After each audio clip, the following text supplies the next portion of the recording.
이번 전쟁은 미국이 침략했잖아요. 여긴 도와줄 수가 없어요. 국제법 동맹 조약에. 왜 단 한 나라도 안 도와주겠어요? 근데 뭐 나 삐졌어. 그럼 삐지세요. 한국을 지키는 사드, 아라비아가 있잖아요. 지금 대만은 벼 있어요. 지금 중국이 쑥 들어오면 미국 막을 수가 없어요. 대만에 불나면 어떻게 되겠어요? 여기 주한미군 하루 연동되는 거죠. 이게 최악이에요. 대통령을 2번이나 탄핵했잖아요. 민주주의 절차에서 했단 말이에요. 그래서 대한민국이 위대한 거예요. 저한테도 지금 체포 현장이 있어요. 들어가면 체포예요. 한국 같은 GDP가 높은 나라에서 저를 불법으로 납치하려면 나는 몸값이 그 정도는 아니다. 그래서 한국 안에는 난 안전하다. 여러분 안녕하십니까? 제 이름이 알파고 신하씨이고 한국에 온 지 한 22년 됐고요. 2010년부터는 튀르키예 언론사의 한국 특파원으로 일했다가 이제 지금 프리랜서 기자이고요. 그리고 한국인으로 기여했습니다. 2018년 10월쯤에. 그러다 보니까 지금 국적이 한국이고요. 2016년 때는 튀르키예에서 어마어마한 숙종 과정이 있었거든요. 쿠데타 시도가 있었는데 그 사건 때문에 튀르키예 정부는 조금이라도 의심이 있으면 경찰이든 반사이든 군인이든 교사이든 하루 만에 2,000명 반사를 잡았거든요. 그래서 이제 해외에 있는 기자들이나 운동가들 잡으려고 했고 저도 지금 그 리스트에다가 들어갔기 때문에 저한테도 지금 체포 현장이 있어요. 들어가면 체포예요. 제가 일했던 언론사가 그 당시에 있는 정부가 미국이 하지 말라고 하는 무역 즉슨 이란이랑 거래, 원래 이란이 경제 제재를 받고 있었는데 그 경제 제재를 뚫었다는 거하고 IS랑 거래를 했다는 거를 폭로했어요. 저도 그 언론사에 있었어요. 그 언론사의 한국 특파원이었어요. 이미 잡았어요. 많은 사람을 다른 나라들에서 납치하고 그랬어요. 알파고님께서는 중동 전문가. 이란 중동 전문가 아닙니다. 중동 지역 기자예요. 저는 지금 이렇게 전문가분이랑 방송 나오는 거는 영광입니다. 이란 미국 전쟁을 볼 때는 강물의 물줄기를 봐야 돼요. 큰 흐름을 봐야 돼요. 트럼프가 맨날 다 때려 부실 거야, 석기시대 할 거야, 곧 휴전할 거야, 매일 말이 바뀌잖아요. 그러니까 그렇게 보면 안 돼요. 우리가 큰 역사적 길을 가야 되는데 원래 이란은 미국과 친했고 이스라엘과 친했어요. 언제? 팔레비 왕조 때. 그러니까 팔레비 왕조는 친미, 친이스라엘이었고 반공이었죠. 엄청난 반공이었어요. 그런데 냉전 체제 때 이 구도가 어느 정도였냐면 우리 PD님 탑건이라는 영화 알아요? 거기에 보면 탑건 1이 밀덕들이 좋아하는 비행기가 F-14 톰캣이라 그래요. 그 캣이 들어가면 이거는 항모 함재기란 뜻이에요. 그 비행기가 정말 전 세계 밀덕들의 꿈이에요. 너무 멋있거든. 가변익으로. 근데 이거를 미국 해군만 톰 크루즈만 썼는데 유일하게 판 나라가 어디냐? 바로 이란이었어요. 그래서 이란에 있는 톰캣을 우리가 알리캣이라고 그래요. 그 정도로 미국의 최첨단 무기를 줄 정도로 이란은 친미 친이스라엘 정권이었고. 그리고 이 핵시설도 다 미국이 그때 만들어 놓은 그럼요. 핵시설이에요. 핵 개발도 그때 미국의 지원으로 시작을 했다고. 그러니까 언제까지? 79년까지. 1920년 지금 레자 팔레비 할아버지가 혁명을 일으켰거든요. 쿠데타지. 네, 쿠데타. 그래서 왕조를 만들었는데 친미 친이스라엘이었어요. 그리고 사실 말하면은 반민중. 그러니까 이란 국민보다는 지들 잘 먹고 미국 좋게 하는 그런 흐름이었어요. 그러다 보니까 한 번 기회는 있었어요. 1951년에서 53년까지 모사데그라고 하는 총리가 있었는데 그때까지만 해도 이란의 석유 별 볼일 없을 때죠. 석유가 브리티시 피트롤리움의 전신이었던 영국 회사가 그걸 지배하고 있었어요. 근데 모사데그라는 사람은 긍정적인 평가도 받는 사람인데 이란의 석유는 이란 국민에게로 이 기치를 걸고 총리가 됐어요. 그 왕정이지만 총리가 있었거든요. 국민들의 지지를 얻었거든. 그 힘이 있었거든. 근데 51년에서 53년까지 이란 석유 국유화를 하다가 알잖아요. 그럼 이 제국주의 세력들 미국, 영국, 미국의 CIA, 영국의 MI6가 이 모사데그를 몰아내요. 배후에서. 그러면서 팔레비 왕정은 친미, 친이스라엘, 그다음에 왕정을 위한 정치 체제를 구축합니다. 그러면서 이제 왜 민심과 멀어졌냐면 일단 국민들을 위해서 써야 될 돈을 일단 자기들 체제, 지배계층, 그다음에 석유는 다 미국과 영국의 메이저들에게 넘어가는 이 상황이었거든요. 그리고 이란이 70년대 여성들 미니스커트 입었다고. 그게 백색 혁명이라는 거예요. 그러니까 아주 빠르게 서구화를 했어요, 사실은. 그러다 보니까 어떤 일이 벌어지느냐. 이슬람의 전통을 가지고 있는 사람들이 저항을 불러일으켰고, 그 다음에 반민주. 그때 이제 사바크라고 하는 비밀 경찰이 있었는데 악명이 높았어요. 사람들 잡아다 고문하고 죽이고. 그러니까 이란의 민심이 극도로 나빠졌을 거 아니에요. 그러니까 이란 안에는 많은 반체제가 생겼어요. 그때 좌파도 있었고, 민족주의도 있었고, 루올라 호메이니가 그 중에 하나였어요. 이슬람. 79년에 드디어 골마 터졌죠, 혁명이. 그리고 그 중에 가장 주요한 리더가 호메이니였어요. 이슬람 혁명. 요때까지만 해도 호메이니는 절대자는 아니었고 n분의 1 중에서 조금 큰 세력이었다고 볼 수 있거든요. 근데 호메이니가 이때부터 벨라에테 파키라고라는 신정정치 체제, 이슬람 성직자가 최고 지도자가 돼야 된다. 원래 시아파가 그렇지는 않아요. 이라크 나자프에 있는 알리 시스타니 같은 사람들은 정치와 종교는 분리돼야 된다. 그런데 호메이니는 거꾸로 정치해야 된다. 이 호메이니를 도와준 게 누구냐? 후세인이에요. 후세인이 이란을 침공하고 호메이니가 이슬람 혁명을 일으켜서 이제 어떻게 됐어요? 반미 반이스라엘 된 거예요. 그다음에 반공도 버리고 러시아랑 친해지는 거죠. 예를 들면 거꾸로. 그러니까 이제 미국이 어떻게 되겠어요? 석유 뺏겨, 중동의 거대한 거점 뺏겨, 화가 났죠. 이때 이라크의 후세인이 이란 혁명을 틈을 타서 이란 이라크 전쟁을 벌려요. 이때 이라크 뒤에는 미국이 있었던 거예요. 역설적이죠. 나중에 미국이 전쟁을 하지만. 이때 80년부터 88년까지 8년간의 전쟁이 바로 이란의 신정체제를 강화시켜줍니다. 혁명 수비대가 전권을 장악하는 이 전쟁 기간이에요. 이 기간을 통해서 루올라 호메이니는 이슬람 신정체제를 강화하고 나머지 반대 세력들을 모두 제거한 거예요. 심지어 이란 이라크 전쟁이 끝나기 전에 88년에는 무려 최대 3만여 명의 이란 정치범들을 거의 직결 처형합니다. 전쟁 끝나면 위험해질까 봐. 이 흐름을 봐야 되거든요. 그러니까 이 과정을 거쳐서 이란이 반미, 반이스라엘로 전환이 된 거예요. 그런데 지금 우리 알파고 선생님이 말씀하셨지만 아까 70년대 팔레비 왕정이 원자력 개발도 미국의 지원으로 시작이 되거든요. 근데 이제 이게 불거지는 게 언제냐면 2002년이에요. 2002년에 이란의 반체제 단체가 이란이 우라늄을 농축하고 있다. 우라늄 농축 너무 많이 들어보셨지만 희소한 우라늄 235를 5%까지 농축을 하면 원자력 발전소에 들어가는 연료봉이 되고 90%까지 농축을 하면 히로시마에 떨어졌던 고농축 우라늄탄이 되거든요. 이걸 공개한 거예요. 이게 어떤 일이냐? 이란이 핵무기를 가지려고 한다는 걸 의미하는 거예요. 그러면은 중동에서 이란이 핵무기를 가지게 되면 모든 게 끝나는 거죠. 중동에서 이란만 이집트나 요르단 이런 데에는 78년 캠프 데이비드 협정을 비롯해서 평화협정을 체결했어요. 그러니까 지금 순위파 중심의 아랍 국가들과 이스라엘은 왼수는 아니에요. 으르렁거리지만. 그런데 이란만 오로지 이스라엘을 제거하겠다는 목표를 정한 나라거든. 반시오니즘, 반제국주의. 그러니까 이란이 핵을 가지게 되면 이스라엘은 끝나는 거죠. 그 다음에 이란이 핵을 가지게 되면 중동 전체가 이란의 손아귀에 들어가는 거죠. 나머지 아랍 국가들이 다 왕정체제이기 때문에 아주 취약해요, 사실은. 그러니까 미국의 입장에서는 어떻게 돼요? 이스라엘 입장에서는 큰일 났네? 이때부터 싸움이 시작돼서 2015년에 JCPOA, 이란 핵합의, 포괄적 행동계획. 그래, 니네들 3.67%까지만 농축해, 평화적으로. 농축한 건 다 해외로 반출해 러시아로 갔어요. 그리고 2030년까지 제한을 둘게, 그 이후로는 풀어줄게. 이렇게 합의가 된 거예요. 근데 트럼프는 이스라엘하고 자웅동체니까 이게 싫거든. 농축하면 언제 더 농축할지도 모르거든. 뭐 2030년이면 다 풀어져? 그래서 지난해 6월에 전쟁했고 이번에 전쟁을 한 거예요. 그런데 트럼프가 초기에는 욕심을 부렸죠. 왜? 하메네이를 죽였잖아요. 아마 우리 알파고 선생은 잘 아실 것 같은데 우리가 보기에 하메네이는 독재지만 이란의 신정체제에서 벨라에테 파키에서 라흐바르라고 하는 인물은 대통령 플러스 교황이라고 보시면 돼요, 사실. 근데 그 제거해버렸거든요. 협상을 하는데 왜 지도부를 죽여요? 나중에 문제 될 거예요, 역사적으로 제가 보기에는. 그 왜 그랬느냐? 정권을 바꾸고 싶었거든요.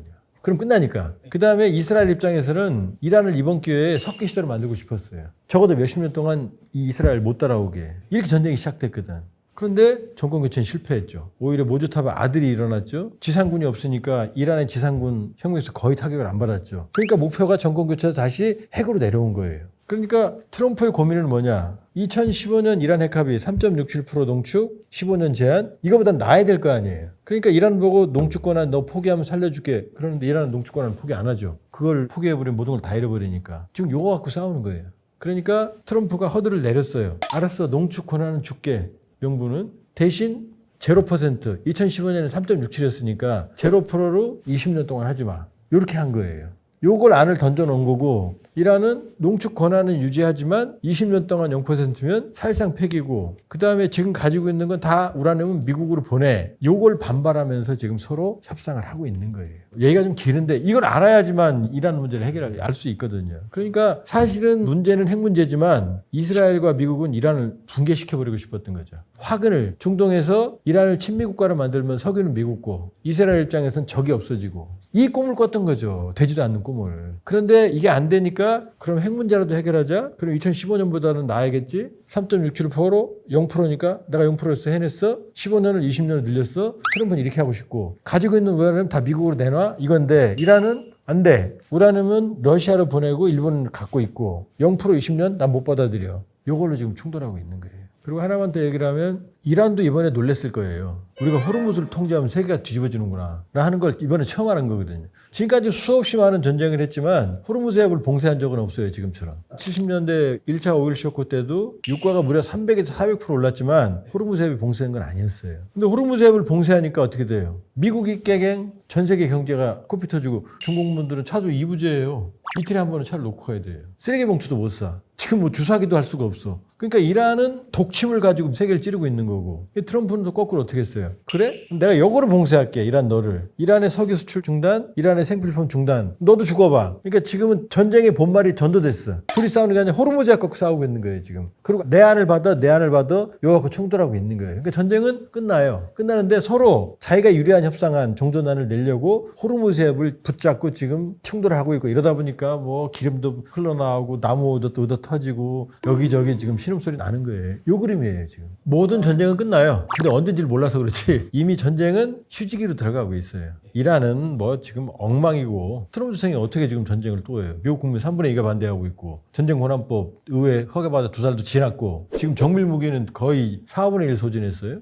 일본으로 가는 토마호크도 지금 못 주겠다고 중단시켰어요. 유명한 방공미사일 패트리어트는 3분의 2 소진했어요, 재고를. 그 다음에 사드는 거의 80% 소진했어요. 미국도 천조국이라지만 정밀무기는 쓰고 나면 바로 보충이 안 돼요. 거기다가 이스라엘은 어떻게 해요? 트럼프한테 형 나 급해. 그러니까 맨날 지금 무기가 가요, 이스라엘로. 어떻게 전쟁을 더 해요? 모든 전쟁은 끝나요. 다시 한번 이럴 수는 있지만 이렇게는 안 간다. 다만 양측이 이란은 내가 버텼어. 미국은 내가 이겼지? 나 잘했지? 요 안이 나와야 되는 거예요. 지금 무능한 트럼프하고 무능한 모드사바가 지금 서로 목 잡고 지금 서로 니가 죽냐 정냐하고 지금 빨리 끝낼 수 있어요. 저한테 맡기면 하루 이틀이면 끝내요. 협상을 만들어낼 수 있어요. 트럼프가 당선되기 전에 러우 전쟁 하루 이틀에 끝나겠다고 했었어요.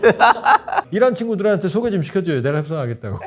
그럼 사실은 전쟁이 이제 신인 타임에 들어같이 끝난 건 아니에요. 사람들이 다 정전했다는 걸로 착각을 하고 있는데 지금 양측 다 쉬고 있어요. 근데 보통 이란이 끝까지 휴전을 안 하고 정전하려고 했었는데 파키스탄이 야 정전을 하려고 하더라도 쉬면서 정전 얘기를 해야 되는 거 아니야. 그래서 정전을 위한 휴전을 하자. 그리고 이미 그 사이에는 이란 손에 없었던 카드가 생긴 거예요. 호르무즈예요. 지금 이미 이란에서는 관련된 부서도 개설을 했고요. 호르무즈 해협을 관리하는 법안 다 통과시켰어요. 지금 호르무즈 해협에서 지나가는 배들이 주는 돈의 이제 30%는 혁명 수비자한테 가고 70%는 정부에다가 기속했다가 재건축해서 쓰겠다는 식으로 법안까지 통과됐고 관련된 부서까지 개설됐어요. 그래서 이란 보기에는 정전을 위한 휴전을 이런 상태에서 해도 되겠다. 왜냐면 이미 호르무즈 해협 안에는 아직도 배가 한 1000개 좀 넘죠. 아직도 다 5억씩 주면 큰 돈이거든요. 만약에 다시 전쟁으로 넘어간다. 그때까지는 이란이 다시 한번 미사일들하고 드론들의 발사대 시설들을 이 사이에 다 복원시키고 그동안 이제 공격받으면서 흔들렸던 부분들을 다시 복원시키고 이란 보기에는 이 전쟁이 어차피 1년 안 걸릴 건데 우리는 1년 버틸 수 있을까?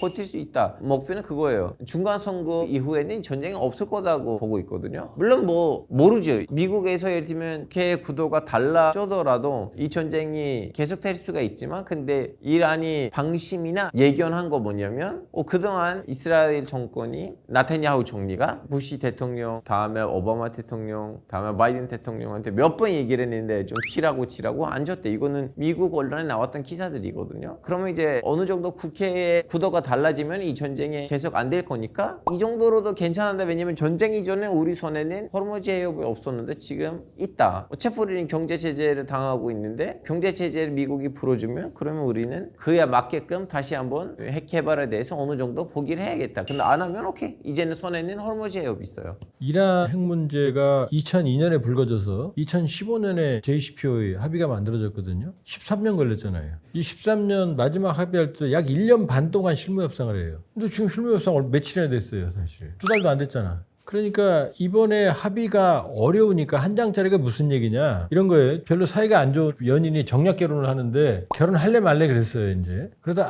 결혼하자 사인하자 요게 한 장짜리인 거예요. 근데 결혼하자고 하는 건 아니잖아요. 이제 혼수도 있어야 되고 여러 가지 그 머리가 빠개지잖아. 더 아프잖아. 그거에 지금 한 장짜리는 야 그래 이제 전쟁 끝내자. 내부는 어떡할까? 요게 이제 바로 단계적 해법이에요. 기본 합의, 이건 MOU라고 그래요. MOU는 법적 효력이 아무것도 없어요. MOU 한 장짜리를 지금 하는 거예요. 끝내는 게 아니고. 이 MOU를 체결하도 어떻게 되느냐. 결혼할 때 혼수 갖고 막 싸우고 혼수 갖고 깨지는 사람도 있어요. 결혼하는 사람 많아요. 그러니까 기본 합의와 세부 합의, 더 복잡한 합의는 뒤에 있고 이 초기 합의를 하는데 야 우리는 농축 어떻게 할래 어떻게 몇 가지 주요한 안에서 이게 법적 구속력은 없지만 여기에 써버리면 나중에 세부 합의에 영향을 미칠 거 아니에요. 여기서 지금 서로 유리하게 안을 넣으려고 싸우고 있는 거예요. 트럼프가 던졌어요. 왜? 14, 15일 중국을 가는데 이란 문제 안 끝내면 시진핑이 승질 낼 거거든요. 너 때문에 나 석유도 이란 석유 못 사고 우리 물건도 못 팔고 나 코피 터지고 있어. 나 너 싫어. 이럴 수 있잖아요. 그러니까 이란 문제를 기본 합의라도 해야만 시진핑 만날 때 좀 서로 껴안고 그럴 거 아니겠어요? 그러니까 던졌어요. 빨리 하라고. 근데 이란이 어떤 사람들인데 질긴 사람들인데 그냥 받지 않죠. 또다시 역제안을 던진 거예요. 그때 트럼프는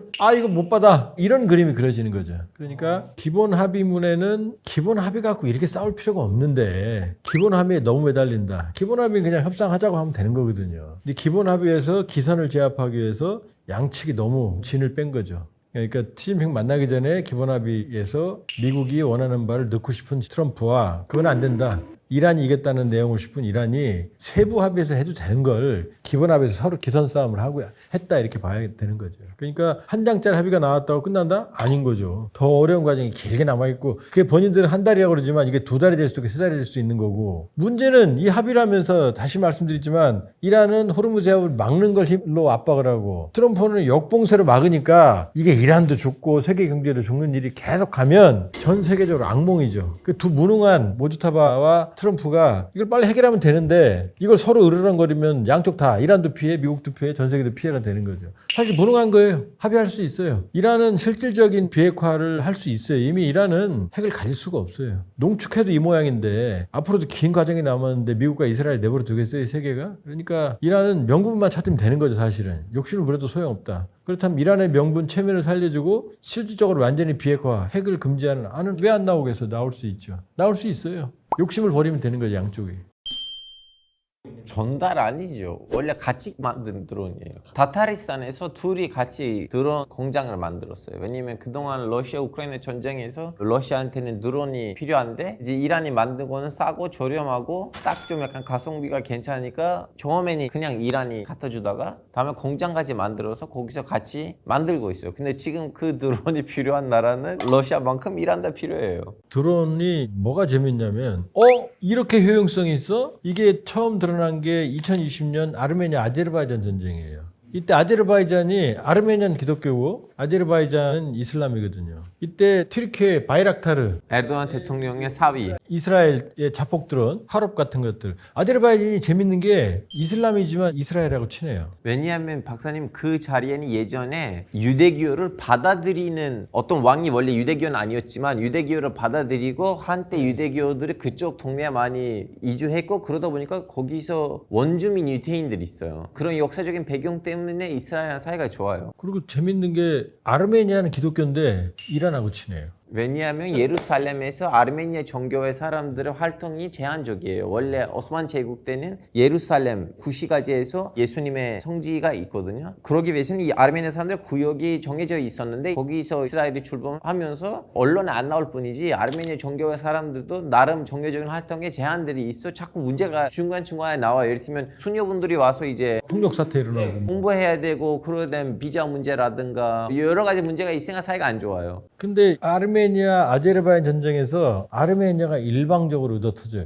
그 이전에는 아르메니아가 셌거든. 왜? 뒤에 러시아가 있잖아요. 같은 기독교니까. 근데 아제르바이잔이 튀르키예 바이락타르 그다음에 이스라엘의 하롭 같은 걸로 아르메니아 전차 부대를 완전히 박살을 내놨어요. 그래도 일방적으로 아제르바이잔이 이겼거든요. 그때 튀르키예 바이락타르가 떠올랐죠. 그때까지만 해도 바이락타르는 가서 떨어뜨리고 돌아오는 개념이었어요. 그런데 우크라이나 전쟁으로 드디어 이란이 떠오른 거예요. 바로 샤헤드 136. 얘는 가서 자폭하는 거예요. 그러니까 드론이 1세대가 바이락타르면 2세대는 자폭 드론인 거죠. 그러면서 샤헤드 136이 정말 잘 만든 게 성능이 뛰어나서가 아니라 염가의 부품을 이용해서 그러니까 알리, 테모, 쿠팡 쉽게 말하면 배달의 민족으로 다 해도 이게 다 될 정도로 상용 부품들을 가져다 만드는 거예요. 저가. 그러니까 이게 한 2천, 3천만 원이면 만드는데 사거리가 2,000km가 되니까 어마어마한 이걸 러시아에 대량으로 우크라이나 전쟁 때 보냈고 러시아는 개량을 해서 해서 계란 2로 만들었어요. 왜냐? 이란이 기계공업이 있긴 하지만 첨단 국가는 아니잖아요. 그 러시아의 군사기술이 결합된 거죠, 이게. 이 샤헤드 136을 이번에 미국이 루카스로 개량을 했어요, 또. 인공지능, AI, 정밀 기술을 집어넣어서. 그러니까 이란의 샤헤드 136은 베스트셀러인 게 구조가 단순하면서 염가로 쉽게 만들 수 있는 거예요. 그러니까 플랫폼이 너무 좋아요. 그런데 초기에는 이란이 한가하니까 러시아에 줬잖아요. 거꾸로 러시아가 이제 왜 북쪽 카스피해는 둘러싸여 있으니까 어떻게 돼요? 이란, 아제르바이잔, 러시아, 카자흐스탄, 투르크메니스탄 요 5개국이 둘러싸여 있거든. 그럼 러시아는 이란과 친하고 어찌됐건 나머지 나라들은 다 이슬람권 아니에요. 그러니까 카스피해를 이용해서 육로를 이용해서 바다를 이용해서 오는 거죠. 그러니까 전쟁 초기에 이스라엘이 카스피해를 때렸잖아요. 가스피에 때렸는데 이제 다음에 거기서 러시아 배를 때릴 위기가 있었는데 그 이후로부터 안 때렸어요. 왜냐면 러시아랑 사이가 틀어지면 문제가 크게 터지니까. 이스라엘이 또 재밌는 게 러시아하고 사이가 애매해요. 사이가 좋거든. 이스라엘에서 러시아의 입장을 나름 좀 그러니까 반영하는 정당이 있어요. 왜냐하면 러시아, 우크라이나 측에서 왔던 유태인들이 다 많거든요. 그래서 푸틴이 그 얘기를 해요. 우리는 이란이랑 사이가 좋지만 그렇다고 해서 이스라엘은 싸울 수가 없는 게 이스라엘 인구의 250만 명이 러시아 말대로 얘기를 한다. 사실 제 보기엔 그 수준 좀 약간 오바이긴 한데 250만 명까지는 아니지만 그래도 몇백만 명으로 말할 수 있을 정도로 러시아 말을 히브리어보다 더 잘하는 사람들이 많아요. 근데 이스라엘 인구 변화가 아주 중요해요. 왜냐? 1948년 건국 당시 이스라엘 인구가 80만이거든요. 지금 1000만이에요. 그 기점이 언제냐? 1990년 소련 몰락 사회주의권 붕괴하기 전에 500만이었거든요. 붕괴한 이후로 500만이 는 거예요. 이게 소련에서만 직접 러시아에서는 100만 정도가 갖고 이 동유럽 이런 쪽에서 어마어마하게 흘러 들어온 거고 이스라엘은 왜 지금 네타냐후가 저렇게 간이 벗느냐 1000만이 되니까 아랍 제국 사이에서 내가 살아야겠다 이게 아니라 대이스라엘 제국을 꿈꾸는 거예요. 1000만이 돼버리니까. 그러니까 이스라엘이 왜 저렇게 막 예수상 들고 패고 뭐 십자가 패고 수녀님 폭행하고 뭐 이런 일이 벌어지느냐 너무나 많은 인구가 들어오면서 정통 유대교 이스라엘 정신을 가진 사람들보다 섞여 있는 사람들이 많이 들어온 거예요. 지금 우경화하는 거예요. 뭐 물론 그것도 이제 나름 또 다른 문제점을 가지고 왔던 거 뭐냐면 원래 이제 유태인들은 몇 가지 부류가 있어요. 제일 크게 하자면 미르자히, 사파랏, 아시카나지인데 이제 사파랏은 모로코 그리고 모로코에서 넘어가고 프랑스에 있거나 아니면 튀르키예에 있는 유태인들이 말하고 아시카나지는 유럽 겉으로 보면 백인이에요. 그런 유태인들이고 그리고 또 미르자히 유태인들이 있는데 이분들은 원래 중동 아랍에 있었던 유태인들이에요. 겉으로 봤을 때는 아랍 사람이고 뭐 아랍어라도 얘기하면 구분이 안 될 사람들이거든요. 근데 이제 막판에 이 소련 지역에서 왔던 유태인들 중에서는 미르자히 유태인들에 따르자면 유태인이 아닌데 그렇지. 거기에 있는 랍비한테 돈을 매겨가지고 아 애도 우리 신자야 해가지고 야매로 이스라엘에 이민 왔던 유태인들이 있다. 야매란 말도 오랜만에 들어보네. 그래서 사실은 약간 보이지 않는 사회 갈등 문제가 있어요. 그러니까 이스라엘이 제가 보기에는 정신적 위기예요.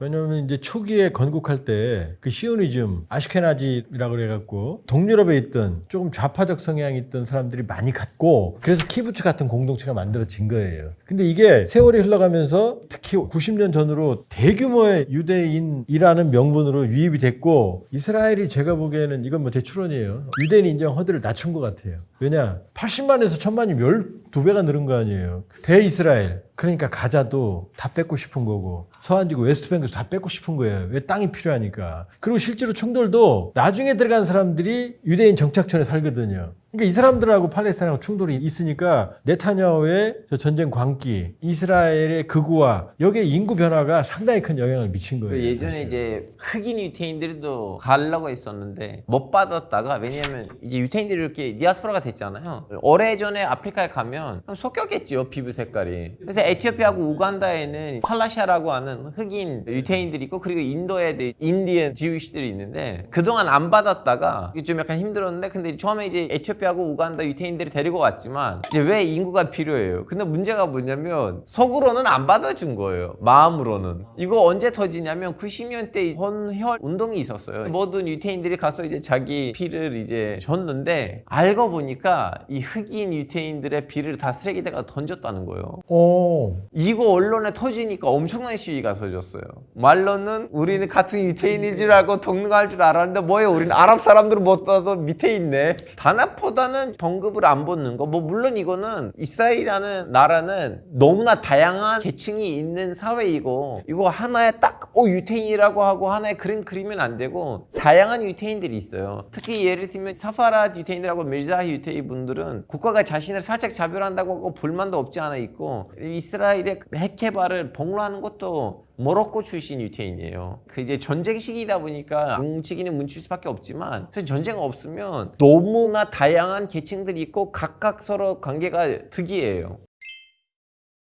트럼프 대통령은 왜 우리 안 도와주느냐. 페가수스 왜 아무도 안 도와주냐. 삐졌다. 삐지라고 그러세요. 너나 잘하세요. 이게 무슨 말이냐면 모든 동맹 조약에는 나토 헌장 5조가 집단 방위 조약이거든요. 거기 뭐라고 쓰여있냐면 회원국 지금 32개 국가예요. 우리 중에 하나 더 때리면 우리 다 때릴 거야. 이거거든요. 근데 뭐예요? 때리면. 우리 애가 맞으면이라고 해요. 침략을 당했을 경우라고 해요. 근데 이번 전쟁은 미국이 침략했잖아요. 침략 전쟁이잖아요. 여긴 도와줄 수가 없어요. 국제법 동맹조약에. 대한민국 한미 상호 방위 조약에도 미국과 한국이 서로 침략을 받아서 전쟁 상태에 놓이게 되면 도와준다고 되어 있어요. 근데 중동 전쟁은 이게 미국이 피해받은 전쟁 아니잖아요. 9.11 테러 미국 본토가 침략 받았잖아요. 그렇죠? 그 다음에 사막의 폭풍작전 91년 쿠웨이트가 침공을 받았잖아요. 그러니까 유엔이 개입한 거지. 이건 미국이 지들이 침략 전쟁해놓고 명분은 이란 핵 막는다. 명분이 있다 하더라도 미국의 침략 전쟁이고 이스라엘의 침략 전쟁이라는 말이에요. 거기 나토로 도와줄 수가 없죠. 왜 단 한 나라도 안 도와주겠어요? 국제법적으로 안 되는 거거든요. 근데 뭐 나 삐졌어. 그럼 삐지세요. 그 다음에 우리 보고 초기에 그랬잖아요. 호르무즈 해협에서 전운이 있을 때 한국 보고 전함 보내달라 군함.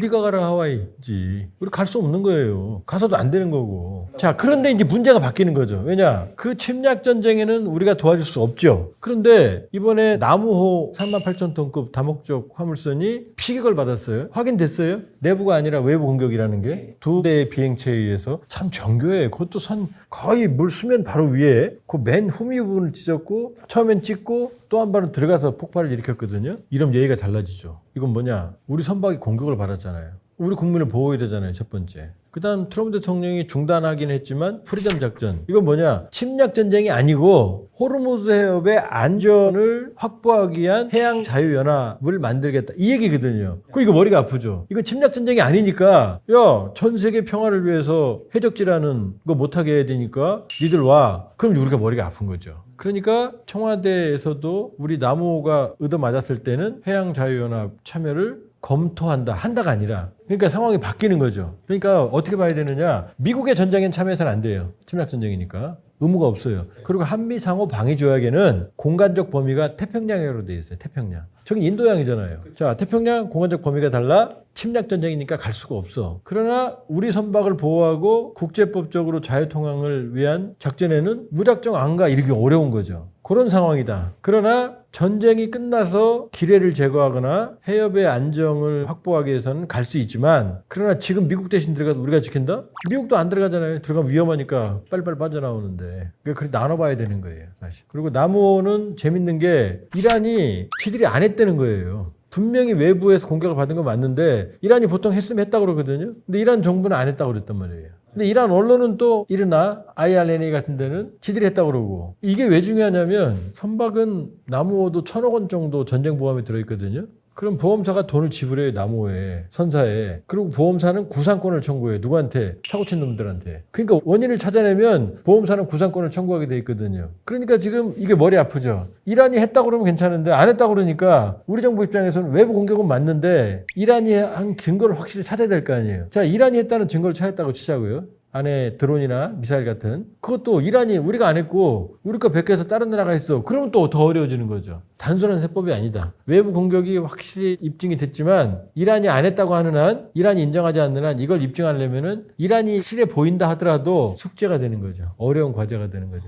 사실 그때 무슨 일이 벌어지냐면 아랍에미리트의 주도하에서 안에 있었던 몇 개 배가 몇 척 배가 미국의 함대를 따라 해가지고 나가려고 했거든요. 그런 작전 하나만 이란만 성공으로 끝났으면 보험 회사들이 가격을 조금 더 낮출 수, 왜냐면 지금 확 올라갔어요. 올라간 것보다는 안 해요. 보험 처리 안 해요. 이미 갔던 배들이고. 그래서 이란 보기에는 역봉쇄를 이해를 하겠는데 우리 앞에 있는 배들을 군함을 침투해가지고 배들을 꺼낸다? 그리고 거기에다가 아랍에미리트가 도와준다 해가지고 거기를 발사했어요. 근데 이제 배들을 발사한 것인지 아니면 이제 항구를 발사한 것이 모르긴 하지만 근데 오늘 결과를 보니까 정밀 타격으로 보이거든요. 여기서는 중요한 거는 원래 저는 배였으면 이란이 내일 모레 뭐 할 건지 모르니까 누가 와서 너 나를 따라와, 내가 너를 여기서 안전하게 통과시켜줄게 하면 제가 그래도 안 나갔을 거예요. 왜냐면 거기 지금 피드보드도 너무 많은데 군사 전문가들 하는 말이 뭐냐면 아무리 군함이 커도 망치로 어떻게 모기를 죽여요. 그래서 이제 그 계획에 이제 동참했던 배들이 아랍에미리트가 주도하는 그 계획대로 거기 나열돼 있었는데 그쪽 지역을 때린 거예요. 이제 여기서 이란이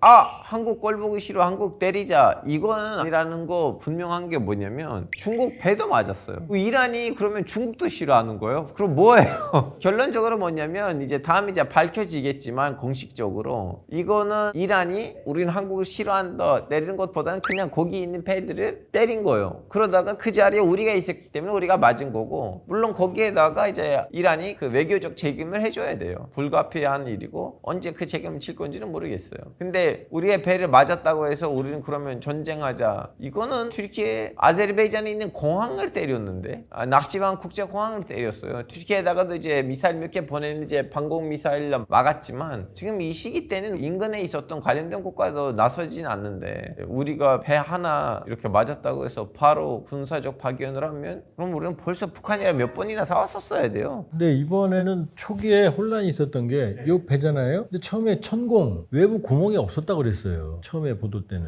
외부 구멍이 없는데 길에는 아니에요. 왜냐하면 수면 위에 찢어졌거든요. 요 부분이에요. 요 부분. 근데 천공이 있었다고 말했으면은 처음부터 쉬었을 텐데 그 얘기를 보도를 안 했어요. 그러니까 추측이 난무했었죠. 요 부분에 엔진실이 배 후미에 밑에 있거든요. 무게 중심 때문에. 근데 여기를 정확히 때렸고 찢어놨죠. 7m 정도를. 그 다음에 한 발은 1분 뒤에 또 와서 그 부분으로 정확히 들어갔어요. 그러니까 우연이라고 볼 수는 없죠. 의도를 가지고 누군가 한 거죠. 근데 누가 했냐 이거죠. 그러나 지금 기뢰는 확실히 아닌 것 같고, 자 드론이냐인데 드론은 저렇게 많은 파괴력, 이 강한 철판을 찌를 정도 능력이 안 되거든요. 미사일이다. 그럼 순항 미사일은 적어 들어와요. 시스크밍이라고 그래서 수면을 스치고 오다가 나중에 올라와서 상부적으로 때리거든요. 근데 시스크밍으로 때렸다면 순항 미사일 가능성이 있는데 그러기에는 또 파괴력이 너무 작고, 그러니까 드론이나 순항 미사일 둘 중에 하나로 보여지는데, 그런데 과연 이란일 가능성이 매우 높죠. 95% 이상이죠. 그런데 이란이 안 했다고 그러니까, 또 하나는 이란 중앙정부는 안 시켰는데 호르무즈 해협에 있는 부대가 자체적으로 혁명수비대가 독단적으로 했는지 이 여부는 모르죠. 또 하나는 의도적으로 보이는데 아까 알파고 선생님이 말씀하셨지만 호르무즈 해협을 역봉쇄하는 상황에서 프로젝트 프리덤으로 뚫으려고 그러니까 이란이 아랍에미리트를 공격해서 겁을 줬거든요. 그 과정에서 불특정 다수의 선박을 공격한 거 아닌가, 중국 포함해서. 그러니까 중국이어서 때린 게 아니죠. 한국에서 때린 게 아닌 거죠. 대충 때린 거죠, 몇 대를. 그 가능성이 제일 높아 보여요, 현재로서는. 그러나 어느 경우든 이란이 안 했다고 BJR, 배째라 그러면 정말 어려운 거죠, 이거. 이런 질문의 답변을 이제 의미가 없다고 생각한 거 뭐냐면, 미국 이라크 전쟁이 터질 때 이제부터 어떻게 될 것인가 했을 때 그때 했던 얘기들이 다 지금 꽝으로 나왔어요. 왜냐면 그 전쟁 계기로는 갑자기 이란이 거졌거든요, 중동에서. 왜냐면 미국이 이라크에 혼자 들어간 거 아니고 아프가니스탄 혼자 들어간 거 아니고 그때 나름 이란도 도와줬어요. 왜냐면 정권을 빨리 무너뜨리려면 내부적으로 도움을 받아야 됐는데 이라크에서도 엄청난 시아파가 있고 거의 뭐 과반수예요. 아프가니스탄에서도 한 몇 % 정도 있거든요. 그때 이란이 도와줬어요. 사이가 나쁜데도. 근데 그 계기로 갑자기 이란은 중동에서 시아 벨트를, 조승달을 만들었어요. 너무 커졌어요. 이란이 공식적으로 그 말했어요. 우리는 지금 중동에서 5개 수도에서 우리의 말이 들린다. 5개 수도 어디예요? 바그다드, 다마스쿠스, 베이루트, 가자, 예멘, 사나. 그건 다 이라크 전쟁 계기로 됐거든요. 이라크 전쟁 덕분에 이란이 활동할 수 있는 여지가 생겼어요. 근데 이라크 전쟁 맨 처음에 터질 때는 단순 사담 후세인이라는 미치광 새끼 한 명하고 미국의 전쟁으로 보였는데 우리가 예상하지 않은 결과가 나왔잖아요. 그래서 이번 전쟁 끝나고 난 다음에 중동에서 무슨 일이 벌어질 건지는 누구도 몰라요.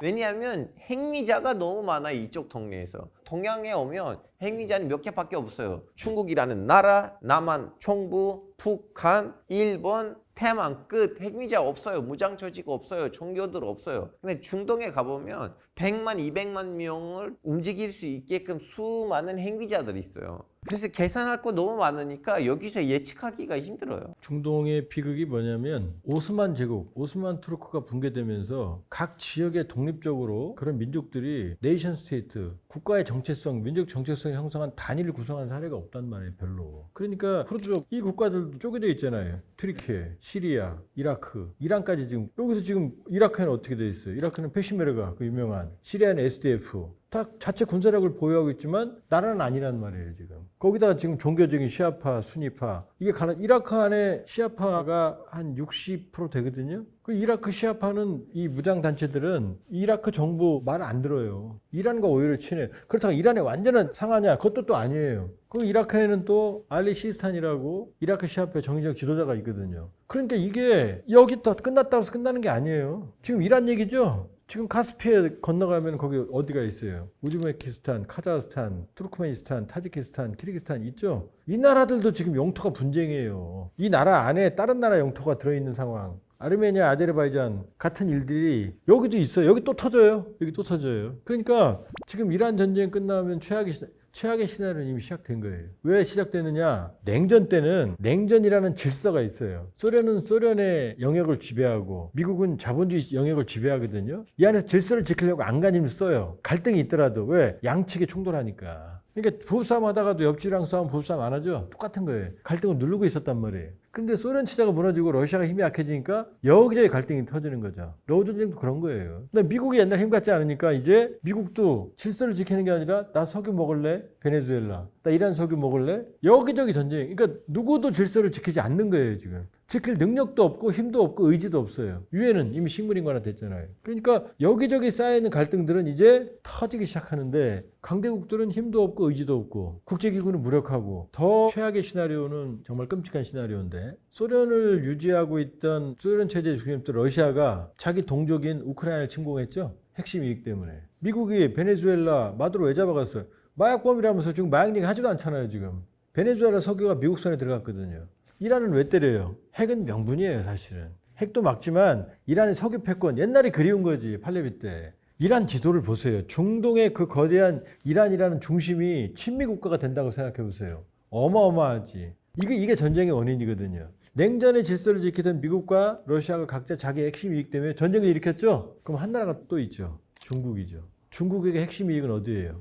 대만이죠. 그러니까 대만은 상식적으로 전쟁을 할 수가 없어요. 바다가 130km, 180km 평균 떨어져 있으니까 어마어마하게 극복하기 어려워요. 히틀러가 35km 도보해협을 못 건넜거든요. 영불해협을. 그런데 이건 우리 생각인 거고 푸틴이 우크라이나 침공 전 안 한다고 봤어요. 하면 안 되거든요. 저도 안 한다고 했었는데 제 인생의 제일 큰 후회예요. 그 말 안 했었어야 되는데. 근데 그때는 전문가들은 안 한다고 하는 게 정상이에요. 왜? 하면 이렇게 되니까. 무려 4년 동안 200만이나 죽었으니까. 그 다음에 이번 이란 전쟁도 하면 안 되는 거예요, 사실은.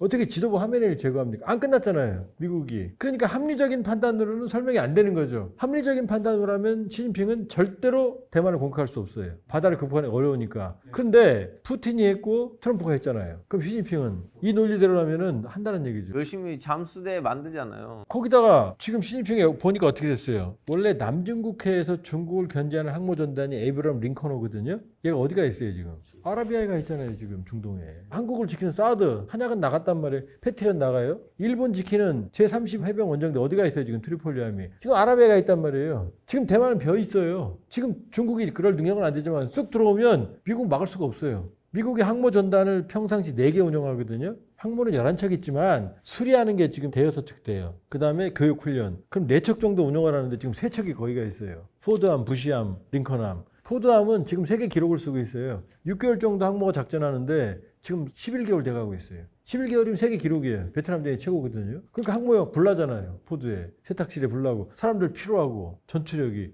이 정도인데 그럼 어떻게 돼요 지금? 시진핑 보니까 어떻게 돼요? 대만 지킨다면서 어디 갔어? 저기가 있네? 여기 벼 있네? 그러면 최악은 이거죠. 우리한테 최악이죠. 왜? 지금도 사드가 나가는데 대만에 불나면 어떻게 되겠어요? 여기 주한미군 바로 연동되는 거죠. 이게 최악이에요. 그래서 이게 무국화 시대라는 게 이제 그게 없어요. 아무도 질서를 안 지켜요.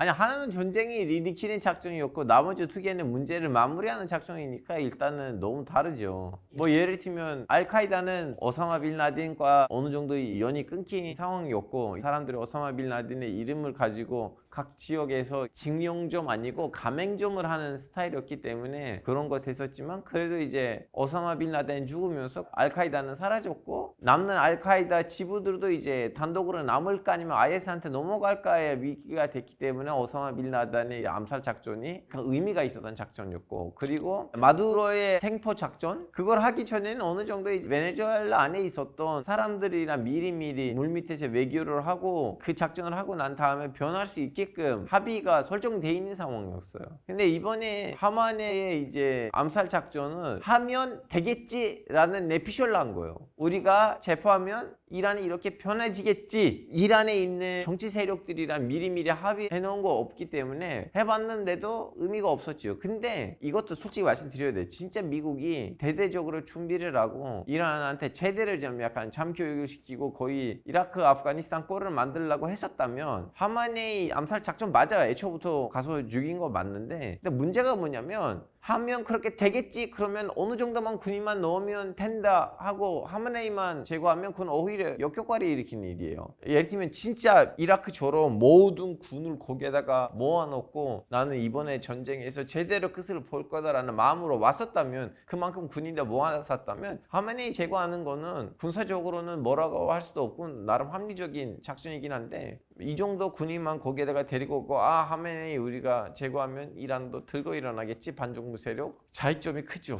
나머지 세 개랑. 자, 미국의 작전에 대해서 우리가 과장된 게 있어요. 미국도 신이 아니에요. 오사마 빈 라덴이 문제가 된 게 2001년 911 9.11이죠. 오사마 빈 라덴이 제거되는데 10년 걸렸어요. 그 작전 이름이 넵튠 스피어 작전이라는 작전인데 그 영화도 있잖아요. 제로 다크서티라고. 미국한테 오사마 빈 라덴은 깊은 상처였죠. 무려 거의 3천여 명 가까운 사람들이 일시에 희생당했거든요. 미국 본토가 공격받은 유일한 사례예요. 9.11 테러는. 10년 동안 천문학적인 돈과 천문학적인 인력과 노력이 심지어 아프가니스탄의 바그람 공군기지라고 하는 베이스 캠프까지 있었어요. 그래서 파키스탄에서 제거했거든요. 결국은 네이비실 팀 6팀이 드디어 거기 들어갔고 대부그루라고 그러죠. 세계 최정예라고 하는. 그 작전 때도 사실은 굉장히 위험했어요. 2대의 스텔스 헬기 중에 한 대가 추락했어요. 추락했는데 기적적으로 2층, 1층 그 난간에 걸리면서 아무도 사상자가 발생 안 했거든요. 이 시계추를 돌려보면 79년 호메이니 이슬람 혁명 때 성난 군중들이 어느 정도 미국을 싫어했냐면 미국 대사관이 50여 명을 인질로 잡았거든요. 이때 미국이 구출하기 위해서 헬기를 동원했는데 이때 사막에서 충돌해서 6, 7명의 특수부대원들이 죽습니다. 이게 상처예요. 그러니까 오사마 빈 라덴을 제거할 때도 위험했어요. 미국 항상 성공하는 거 아니에요? 기적적으로 성공했고 두 번째 마두로 작전은 그건 사실은 미국의 위대한 능력이기도 하지만 코미디다. 왜냐 마두로가 숨어있는 건물 어디에 있는지를 어떻게 알아요? 내부를. 외부는 알지만 그런데 내부에 어디에 있는지 반까지 알았거든요. 나중에 알고 보니까 누구예요? 로드리게스 부통령 사진에 내통했고 그러니까 모든 걸 다 알고 있었기 때문에 마두로의 경호원들은 모두 전멸당했고 미군 특수부대는 한 명도 다치지 않은 거예요. 거기다가 베네수엘라는 어떻게 돼요? 바로 미국 코앞이잖아요. 카리브에. 그러니까 로드리게스라는 엑스맨이 없었다면 안 되는 작전이지. 그거 일어났을 때 저게 가능한가 그랬죠? 자, 그거 아닌 거예요. 스파이가 있었기 때문에 가능한 거고. 자, 예를 들어서 제가 대통령인데 우리 알파고 선생이 총리예요. 내가 아주 좋아하는 총리예요. 근데 알파고가 날 배신했어요. 미국하고 내통해요. 그럼 당하는 거죠. 어떻게 알아요? 그렇죠? 그럼 하메네이로 와볼게요. 하메네이는 특수작전도 아니다. 자, 하메네이는 미국이 그랬어요. 동굴 속에 도망다녀 죽었다고. 아니 무슨 헛소리예요. 그냥 건물에서 통상적으로 진물을 보다가 측근들하고 같이 죽었어요. 가족도 죽었잖아요. 소녀가 죽었어요. 며느리도 죽었고 자기 손자도 죽었고 그냥 건물에서 진무 보다가 죽은 거예요. 예를 들어서 제가 대통령인데 한국 대통령인데 우리 알파고 선생이랑 총리랑 이렇게 회담하고 있는데 스텔스키가 가서 때리면 다 죽을 수밖에 없는 거잖아요. 그건 제거 작전도 아니에요. 그냥 스텔스키로 가서 남의 지도부를 죽여버린 거예요. 다 쏴. 그건 특수작전이 아니에요. 저건 두고두고 문제가 될 거예요. 남의 지도부를 죽인 거거든요. 무슨 권리를 죽여요? 핵 문제를 협상하는데 이웃집 사람들이랑 층간소음 갖고 싸우는데 사람 살인한 거 똑같은 거죠, 사실은. 하메네이는 이란 안에선 독재자지만 독재자가 한둘이에요? 그런 독재자, 세계 최고의 독재자는 어디 있어요? 북한에 김정은 있잖아요. 김정은 왜 안 죽여요? 시진핑 독재자 아닌가? 푸틴은 아닌가? 캄보디아, 훈센 더 독재자죠. 라오스, 베트남 뭐 다 이쪽 다 독재자들이에요. 왜 내버려둬요? 뭐 1월 달에 뭐 3만 명의 뭐 이란 주민들을 그렇게 죽인 사람들이 한둘이에요? 독재자들이? 더 많지? 그러니까 하메네이를 제거한 건 특수작전이 아니에요. 하메네이는 협상 중이었고 그냥 통상적인 업무를 보는 상황이었고 자기 동선을 숨긴 것도 아니에요. 이스라엘이 뭐 귀신같이 알았다. 그게 아니에요. 자기 며느리부터 손자까지 다 있었는데 측근들까지 다 있어. 49명을 본인이 그랬잖아요. 트럼프가. 49명을 제거했다고. 강요해 하는데 죽인 거예요. 다 쉽게 말하면. 그러니까 미국이 천조국이고 특수작전에 특화된 나라는 맞다. 그러나 환상을 가지지 마라. 이 오사마 빈 라덴도 10년 걸렸고 왜 10년이나 걸려요? 그거 찾는데. 마두로 작전은 그건 코미디였다. 로드리게스라는 엑스맨이 있었고 하메네이는 그냥 지도부를 제거한 거예요. 그럴 수도 있는데 봐야 돼요. 모르죠. 왜냐하면 지금 시스템이 오직 하메네이만 죽은 거 아니고 장군들도 많이 죽었어요. 그래서 지금은 이란이 좀 약간 제정신이 차릴 만한 기간이 있으면 다시 원상복귀가 쉬울 텐데 옛날 시스템으로 이대로 가면 그런 가능성도 없지 않아 있어요. 작습니다만은 어떤 군이 나올 수가 있어요. 혁명수비대 안에서 종교적인 말을 잘하고 종교 교육이 진짜 철저하고 거란을 암송하는 그런 이력이 있는 군인 한 명이 무스타바 하메네이 죽지 않는 한 그걸 할 수가 없는데 죽고 난 다음에 이 계기를 누가 모르죠. 지금 우리가 민주주의는 유감스럽게도 미라클이 아니에요. 1960년 4.19 혁명이 있었죠. 온 게 뭐예요? 박정희의 군사 쿠데타잖아요. 뭐 군사 혁명이라고 그러는데 군사 쿠데타예요. 그 다음에 우리 광주 민주화운동 80년 피를 흘렸지만 누가 왔어요? 전두환 군사 독재가 왔어요. 근데 87년 시민혁명 했잖아요. 그때 투표했어요. 근데 노태우가 당선됐어요. 그때 부정선거가 없다고 말할 수는 없지만 판을 뒤집을 정도는 아니었어요. 제가 기억을 해요. 그 다음에 문민정부가 어떻게 됐느냐. 김영삼 대통령이 3당 합당했어요. 군사 정권이랑 손을 잡고서야 문민정부로 왔단 말이에요. 그 다음에 김대중이 왔단 말이에요. 대통령이. 그러고도 지금 윤석열 대통령이 비상계엄하는 사태를 겪었잖아요. 민주주의가 이렇게 긴 거예요. 그러니까 우리 알파고 선생 트리키에도 앞으로 길이 멀어요. 사실 민주화의 길이. 그런데 지금 하메네이 죽였다고 갑자기 이란이 한 번도 정상적인 공화제를 해본 적이 없는데 이게 갑자기 민주화된다? 안 되죠. 그게 뭐냐면 제가 왜 미국의 이번 공격을 섣부르다고 보냐면 1월 달에 시위가 있었잖아요. 피를 뿌렸잖아요. 그럼 그 에너지가 있단 말이에요. 우리 4.19 시작됐듯이. 그게 시작이 돼서 계속 변화해 나가는 거고 이란인들이 주인이 바뀌는 건데 지금 뭐 하메네이 죽었다고 해서 끝나나요? 지금 우리가 이란의 신정체제를 너무나 모르는 게 하메네이라고 하는 라흐바르, 벨라에테 파키 얘기했잖아요. 12이맘파가 좀 복잡한데 그 이맘이 쉽게 말하면은 메시아예요. 마지막 메시아가 941년에 알마흐디라는 사람이 은거 숨었다고 그러거든요. 941년 어떻게 숨어요? 지금 살아있다는 거예요, 지금. 신이 보호하겠다는 거, 알마흐디를. 그래서 미륵불처럼 재림을 한다고 생각해요. 근데 이 재림을 하는데 그럼 재림할 때까지 누군가 여기를 통치해야 될 거 아니에요. 그게 바로 라흐바르라는 거예요. 호메이니가 만든 거예요. 근데 이게 이란 국민들이 싫든 좋든 어쨌든 12이맘파의 뿌리 알리 시스타니, 나자프, 이라크 그분이 훌륭한 게 그분은 정치 개입을 안 하려고 그래요. 도덕적으로 존경도 받아요. 필요할 때는 얘기를 해요. 우리가 싸워야 된다. 그러나 호메이니는 성직자가 지배해야 된다는 원칙을 만들었고 벨라에테 파키라는 1대가 호메이니, 2대가 하메네이거든요. 그러니까 미륵불을 쉽게 말하면 현실을 대리하는 사람이 라흐바르인데 이 사람을 죽여버린 거예요. 그럼 이런 사람들이 어떻게 생각하겠어요? 독재인 건 알고 있지만 어쨌든 그 여운이 있을 거 아니에요. 종교적인. 그 아들이 모두 타바가 좀 됐단 말이에요. 그런데 지금 군부가 일어나서 모두 타바를 죽이고 집권한다? 안 되죠. 장기간의 분열을 거치면 있겠지. 그러나 지금 상황에서 이게 된다? 그러니까 트럼프 대통령 미국인들이 우리가 예루살렘, 이스라엘은 알아도 이란의 혁명수비대 쿠두스군, 쿠두스가 이란 말로 예루살렘이라는 뜻이에요. 우린 이슬람 몰라요. 너무나 몰라요. 이런 얘기하면 전부 뭐 혁명수비대 대변이냐 뭐 이란을 옹호해. 그게 아니에요. 자, 하나 더 얘기해 볼까요? 이란을 위한 변명을 하면 이란은 적어도 대통령을 뽑아요. 국민들이. 실권이 있든 없든. 자, 사우디아라비아, 쿠웨이트, 아랍에미리트, 바레인, 카타르, 오만 여기 왕정이에요. 영국과 같은 왕정이 아니고 조선시대 왕정이에요. 종교, 집회, 결사, 야당의 자유가 없어요. 시대보다 심각한 나라가 몇 개 있어. 더 심각한 나라예요. 사우디아라비아가 무슨 뜻이냐? 사우디아라비아 처음 만든 게 무함마드 이븐 사우드라고. 이분이 누구누구의 아들이란 뜻이거든요. 사우디아라비아, 사우디 가문의 조한범 집안의 아라비아 이런 뜻이에요. 거기 무슨 정치적 자유가 있어요. 이란은 그나마 공화제 반발도 할 수 있고 비판도 할 수 있고 시위도 할 수 있어요. 지금 사우디아라비아, 카타르 이런 데 그 아랍에미리트에서 시위했다는 얘기 나왔어요? 사우디아라비아 여자가 운전한 지도 몇 년 안 됐어요, 지금.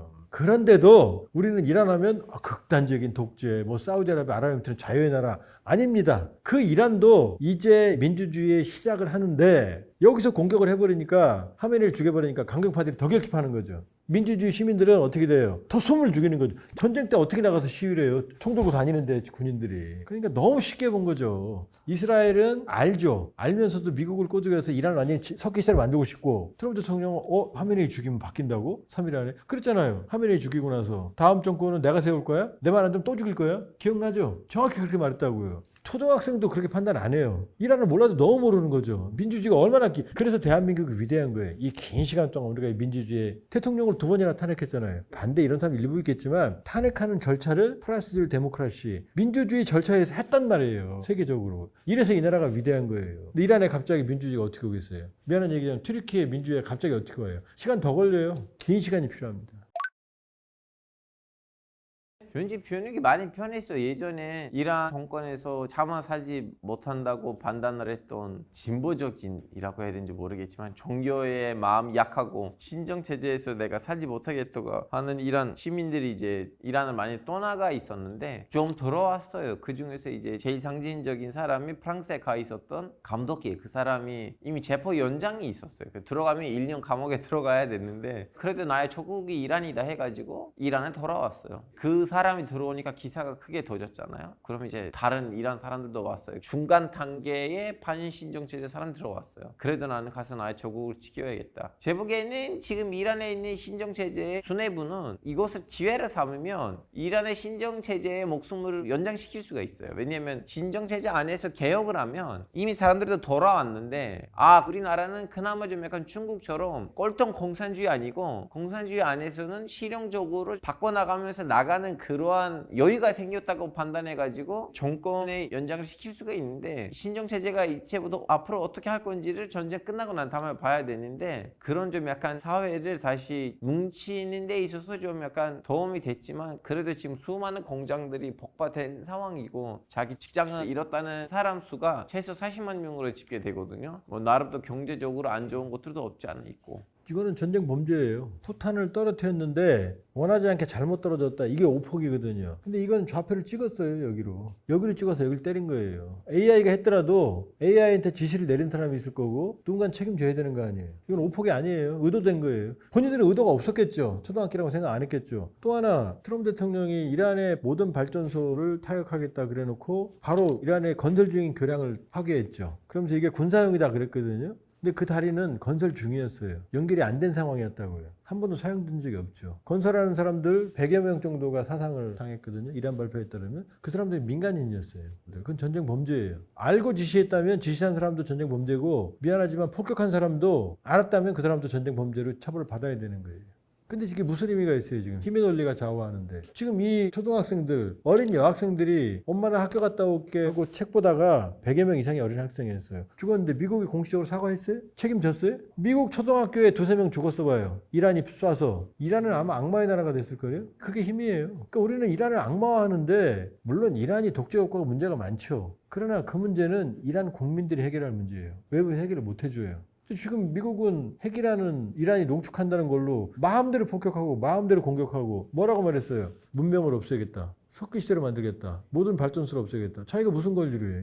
민간인들을 피해를 줍니까? 이게 또 무국화 시대의 한 단면이에요. 왜냐? 옛날 같으면 미국이 이렇게 말 안 해요. 도덕적인 헤게모니를 유지해야 되니까. 지금 안 하잖아요. 자기들이 지금 도덕적 헤게모니를 파괴하잖아요. 지금 이거는 지금 트럼프가 했던 말 문명을 파괴하겠다, 뭐 석기시대 돌려보내겠다, 모든 발전소 파괴하겠다. 이거 옛날에 독재자들이 하던 말이에요. 미국의 대통령이 이런 말 할 거라고 누가 예상이나 했어요? 그러니까 교황까지도 뭐라고 하잖아요. 여기다 또 대들고 이런 일이 벌어지는 거죠, 사실은. 그러니까 트럼프 대통령은 본인이 내가 아주 전지전능한 올마이티한 권한을 행사한다 이렇게 생각하겠지만 보이지 않게 미국의 도덕적 리더십을 파괴하고 있는 거죠. 이건 오래 갈 거예요. 거예요. 툭하면 동맹 철군시킬 거야. 말 안 들을 거야. 동맹이라 하면 어떠한 경우에도 서로 지켜주겠다고 약속하는 건데 부부가 나 마음에 안 들어? 반찬 마음에 안 드니까 내가 생활비 안 줄 거야. 이거가 똑같은 거죠. 그럼 부부 아닌 거죠. 이번 이란 전쟁은 이란이 문제가 많다고 하더라도 미국이 하는 모든 행동이 올바른 건 아닌 거죠. 아닌 건 아닌 거예요. 그러나 우리는 예루살렘은 알지만 이란의 시아파는 잘 모르는 거죠. 베들레헴은 알지만 나다프 콤은 모르는 거죠. 그러니까 우리는 이슬람에 대해 너무나 기독교적인 세계관, 미국적 세계관에 지금 거기에 익숙해 있다 보니까 이란의 문제라든지 이슬람의 문제는 그냥 다 이상한 걸 취급하는 경향이 있고 다 나쁜 쪽, 미국 입장, 이스라엘 입장에서 서는 경향이 있는데 그렇게 보면 현실이 보이지 않죠. 냉정하게 봐야죠. 미국에 있는 유대인이 한 6, 700만 돼요. 본토에 있는 인구와 거의 유사한 인구가 미국에 있는 거죠. 근데 이 사람들이 누구예요? 바로 미국을 지배하는 사람들인 거죠. 그렇게 보면 이스라엘은 우리가 알던 생존의 허덕이던 이스라엘이 아니다. 오히려 제국주의적 성격을 보이고 있다. 지금 이스라엘은 간과하는 것 중에 하나가 핵 보유국입니다. 핵탄두를 약 100여 개 정도 보유하고 있는 걸로 알려지고 있다. 이제 인구 1000만의 거대한 대이스라엘 제국을 꿈꾸는 거죠. 그것을 명분으로 한 가자지구의 전쟁은 사실상 일방적인 학살이다. 안녕하세요. 조한범입니다. 네, 안녕하세요. 튀르키예 출신 한국인 알파고 신혜식 기자입니다. 알파고가 저는 인공지능 알파고인 줄 알았어요. 아니라면서요? 알피라는 단어는 덜골말로 군인이에요. 용병 아니면 젊은 남자. 악어는 덜골말로 모자예요. 그래서 알파고 하면 투구라는 의미예요. 이제 성신인 덜골인데 저는 민족이 쿠르드족이에요. 일종의 장씨 개명. 장씨 개명. 파키스탄은 원래 부두였어요. 지금 더진 거 아니고. 왜냐하면 정권이 군부가 너무 센데 나라가 발전을 하려면 민주주의적인 모습을 보여줘야 돼요. 그래서 군인들이 정치인들한테 정치를 맡길 때마다 정치인들도 엄청나게 부패를 해가지고 일만 있으면 10% 나한테 챙겨야 돼. 그래서 Mr. 10%이라는 말이 파키스탄에 심해요. 10% 떼먹는다 이 얘기인데, 그래서 파키스탄의 경제 문제는 최근에 있었던 문제 아니고 오래전부터 있었던 문제인데 최근에 이렇게 크게 더진 거 뭐냐면 파키스탄이 사우디아라비아랑 손을 잡아가지고 이란 전쟁을 마무리하려고 하는데 아랍에미리트 보기에는 무조건 미국하고 이스라엘에 유리한 데에서 마무리돼야 되고 사우디로부터 나오는 말만큼 아랍에미리트의 말이 그 정도로 파키스탄에 영향을 안 미치니까 원래 돈을 빌렸었거든요. 그리고 투자한 것들도 있었는데 아랍에미리트는 단독적으로 돈 다시 돌려줘 이렇게 하니까 파키스탄이 나름 충격을 받았죠. 우리가 사우디, 이라크, 이란 그러잖아요. 근데 세계 최대 이슬람 국가는 이 나라들이 아니고 인도네시아가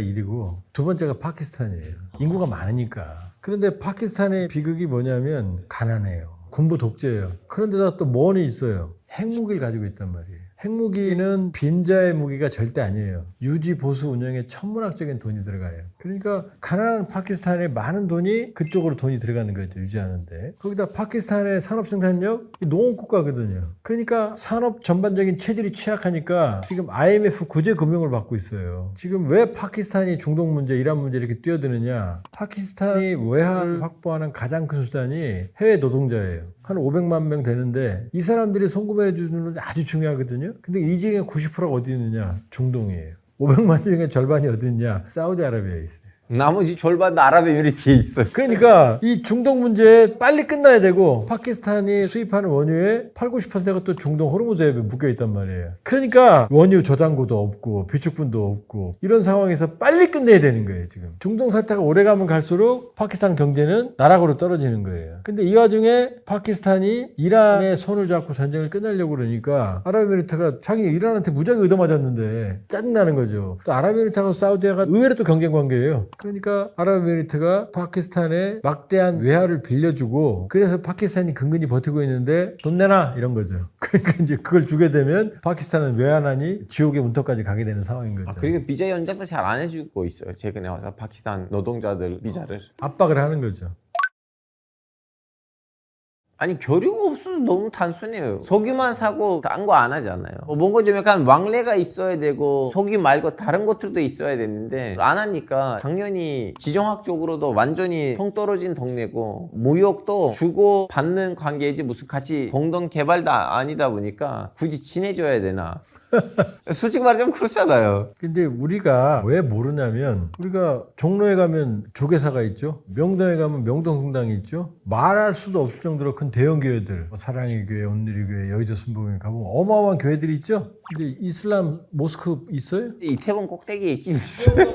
우리는 성당, 교회, 절, 산에 가면 절은 넘쳐나고 유네스코 세계문화유산에도 들어갔잖아요, 산사. 모스크는요? 없단 말이에요. 꾸란을 길거리에서 볼 수 있어요? 없어요. 서점에서도 어디 코너에 가야 겨우. 성경은요, 주말마다 금강경, 성경, 법화경 다 들고 다니잖아요. 꾸란 들고 다니는 사람이 어디 있어요? 그러니까 여기는 이슬람이라고 하는 문화는 아주 낯선 거죠. 그러니까 기독교, 불교 이쪽에 뿌리가 있는 거지 이슬람 종교로서도 아주 미미한 세력이고 미국 중심의 기독교적 중심의 세계관 그리고 쓰여진 역사서들이 사실 우리 세계사를 우리 초등학교, 중학교, 고등학교, 대학 이어지는 이 흐름에 대부분 그쪽이에요. 제가 소련으로 유학 갔는데 러시아는 박사과정 시험이 말로예요. 교수 3명 앉혀놓고 떠들어야 돼요, 질문을. 그때 철학사 시험이었는데 뭘 물어보는 줄 알아요? 인도의 중세 철학, 이슬람의 중세. 이슬람이 중세가 얼마나 화려했어요. 학문들이 꿀먹은 벙어리죠. 그러니까 우리가 이슬람을 모르는 거예요. 기독교적 세계관에 지금 물들어 있으니까 미국이 지금 세계를 유럽이 장악하고 있잖아요. 근대를. 그러니까 이슬람은 잘 모르고 이상하고 그다음 오사마 빈라덴 테러나 하고 자살폭탄이나 하고 신정정치나 하고 이렇게 기이하게 보는 거죠. 그러니까 중동을 자세히 들여다보지도 않고 중동에서 공화제를 하는 나라가 걸프 국가들 GCC, 사우디아라비아, 카타르, 쿠웨이트, 오만, 바레인, 아랍에미리트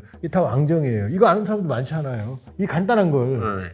그 왕정이 조선시대 왕정이라니까요. 영국 입헌군주제가 아니라니까요. 이란은 오히려 공화제예요. 이란, 이라크, 시리아, 레바논, 이집트, 요르단도 왕정이네 그러고 보니까. 그러니까 우리는 이슬람 세계 중동에 대해서 너무나 무지하니까 이란이 뭐 이렇게 어쩌고저쩌고. 이란은 사실 정치적 자유를 보면 페르시아만에 있는 국가 중에서 제일 자유도가 높은 나라예요. 엄밀히 보면. 대통령도 뽑잖아요. 왕정국가에서 대통령이 어디 있어요 지금. 그리고 이라크하고 시리아를 공화제로 보면 안 되는 거 뭐냐면 거기 이제 세력들 간에 주고받고 합의하지. 그리고 시리아도 지금 과도 정부가 있지 선거가 없고 뭐 이집트는 뭐 더할 나위가 없고 거기 지금 몇 년째 군사. 레바논도 마찬가지예요. 레바논은 대통령은 기독교 마론파, 총리는 순위파, 의회는 시아파. 그러니까 여기서 이란하면은 어마어마한 독재 국가 같죠? 정치적으로 자유로운 데 중에 하나예요. 이 나라에 비해서. 그러니까 우리는 너무나 모르는 거죠, 사실은. 시위에서 3만 명이 뭐 10,000명이 죽었다. 이 나라들은 시위 자체가 안 됩니다. 아랍에미리트 뭐에 7개 부족 연합한 거 아니에요, 지금. 연합체예요, 사실은. 부족 장들이 모여 있는 거예요, 쉽게 말하면. 그러니까 우리는 중동에 대해서 너무나 모른다. 그리고 이 중동은 오스만 투르크가 붕괴하면서 그 이후에 서구가 들어와서 아니 지도가 어떻게 이렇게 직선이에요. 누가 걷단 얘기예요. 이거 다 찍 걷잖아요, 지금. 꼬불꼬불 해야 정상이거든요, 살다 보면. 근데 대부분 다 찍찍 걷어 있잖아요. 이거 근거예요. 유일하게 이 국경이 오스만 제국 때 생긴 국경이에요. 이때까지 그대로예요. 이거는 이제 사파비 왕조하고 오스만 투르크하고는 왜 이때 사파비 왕조가 있었으니까 그때는 이 국경은 유지가 된 거지. 역사적 정통성이 있는 거죠. 나머지는 뭐예요? 오스만 투르크가 무너지면서 다 찍찍 거버린 거란 말이에요. 그러니까 이게 사우디아라비아가 등장한 게 18세기란 말이에요. 우리는 사우디아라비아가 오래된 것 같잖아요. 사실은 민족국가, 네이션 스테이트 경험이 아주 일천하죠. 부족국가 단위에서 왕정체제로 전환해서 현재까지 오는 거죠. 사실은 이 그림에서 크게 나는 맹주다라고 하고 싶은 나라가 이집트.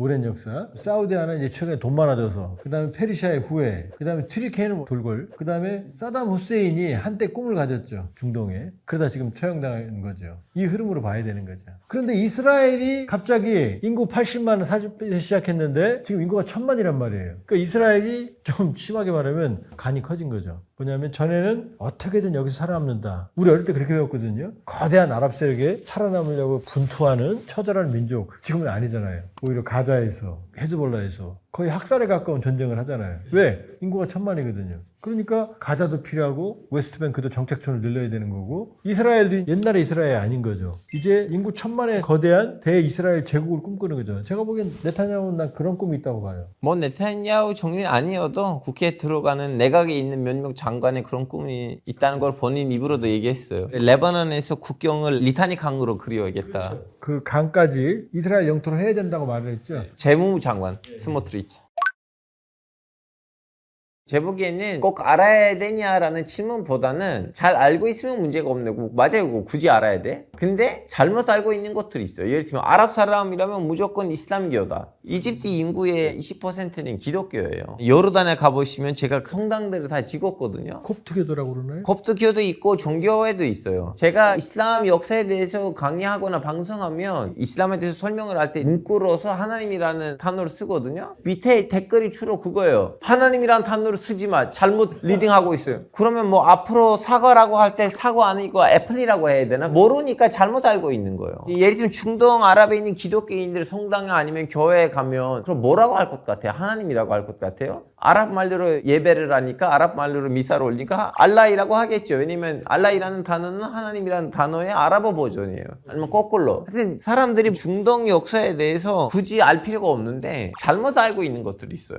또 하나 이제 오해 중에 하나가 이슬람의 신은 무함마드가 아니에요. 지금 말씀하신 알라 그냥 하나님이에요. 우리가 말하는 유일신이에요. 네. 이게 왜 어떤 문제가 발생하느냐면 예수는 인간인이면서 신이잖아요. 예수가 죽으면 후계자가 있을 수가 없어요. 신의 후계자가 없잖아요. 그러니까 제자만 있는 거죠. 12제자. 그 다음에 사도 바울이 확산시키잖아요. 근데 무함마드는 달라요. 이 지역에서 왜 무함마드의 이슬람이 급속히 확산되느냐? 여기에 바로 생활의 질서를 이슬람 안에는 유일신 사상도 있지만 이혼, 결혼, 상속, 그 다음에 여러 가지 세속적인 법 체계가 다 들어있어요. 그러니까 이 부족 체계에 도입이 되면 질서가 생기는 거예요. 그러니까 아주 빠르게 확산됐고 문제는 뭐냐? 이 무함마드는 신의 아들이 아니고 그냥 신의 계시를 받은 인간이에요. 인간인데 무함마드는 종교 지도자, 정신적 지도자, 경제 지도자, 군사적 지도자, 정치적 지도자예요. 다 가지고 있어요. 그 무함마드가 죽으면 어떻게 돼요? 후계자가 생기는 거죠. 이게 바로 이 이슬람 종교의 비극이 시작되는 게, 자, 무함마드의 후계자들을 칼리프라고 그랬거든요. 근데 칼리프 일대가 4대까지를 정통 칼리프라고 그래요. 여기까지를 시아파, 수니파가 대체로 공유하거든요. 물론 시아파는 뭐 알리만 하지만. 왜 정통 칼리프냐? 이 네 사람들은 570년에서 632년까지 살았던 무함마드와 같이 얼굴을 보고 침을 튀면서 얘기했던 사람들이에요.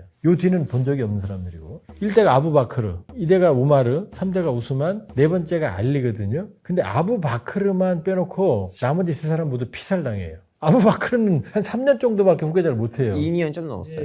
아부가 뭐냐? 누구누구 아버지라는 뜻이에요. 바크르의 아버지라는 뜻이에요. 그러니까 무함마드 빈 살만 그러죠? 빈은 아들이라는 뜻이에요. 자, 아부바크르는 무함마드의 친구였어요. 그런데 이 후계자가 되면 어떤 문제가 발생하느냐? 모든 걸 다 가지잖아요. 그러니까 사실상의 권력 투쟁인 거죠. 그러니까 우마르, 우스만, 그 다음에 알리거든요. 그런데 시아파가 쪼개지는 이유가 뭐냐? 요 알리가 무함마드의 딸 파티마와 결혼을 해요. 그러면 알리의 자손들은 무함마드의 피가 이어지잖아요. 그러니까 시아파는 요 알리만을 정통 이맘, 1대 이맘, 12 이맘이 이맘으로 치고 위에는 안 쳐요. 순위판 요 넷을 다 치고. 그런데 중요한 건 뭐냐? 알리가 네 번째 사대인데 알리가 피살당하면서 누구한테 피살당하는, 이게 또 더 복잡한 게 요 3대 우스만이 피살당하잖아요. 요 우스만의 피살에 우스만의 같은 부적이었던 게 바로 이제 우마이야 왕조거든요. 위아무야 1세라는 사람이 우마이야 왕조의 시조인데, 이 사람은 알리가 우스만 죽음에 책임이 있다고 생각해요. 둘이 전쟁을 해요. 알리가 칼리프인데 이 우스만의 같은 부적이었던 위아무야가 바로 알리한테 대들어 전쟁을 합니다. 이게 1차 피트나라고 그러거든요. 657년에. 근데 흐지부지 돼요. 이 여파로 알리가 피살돼요.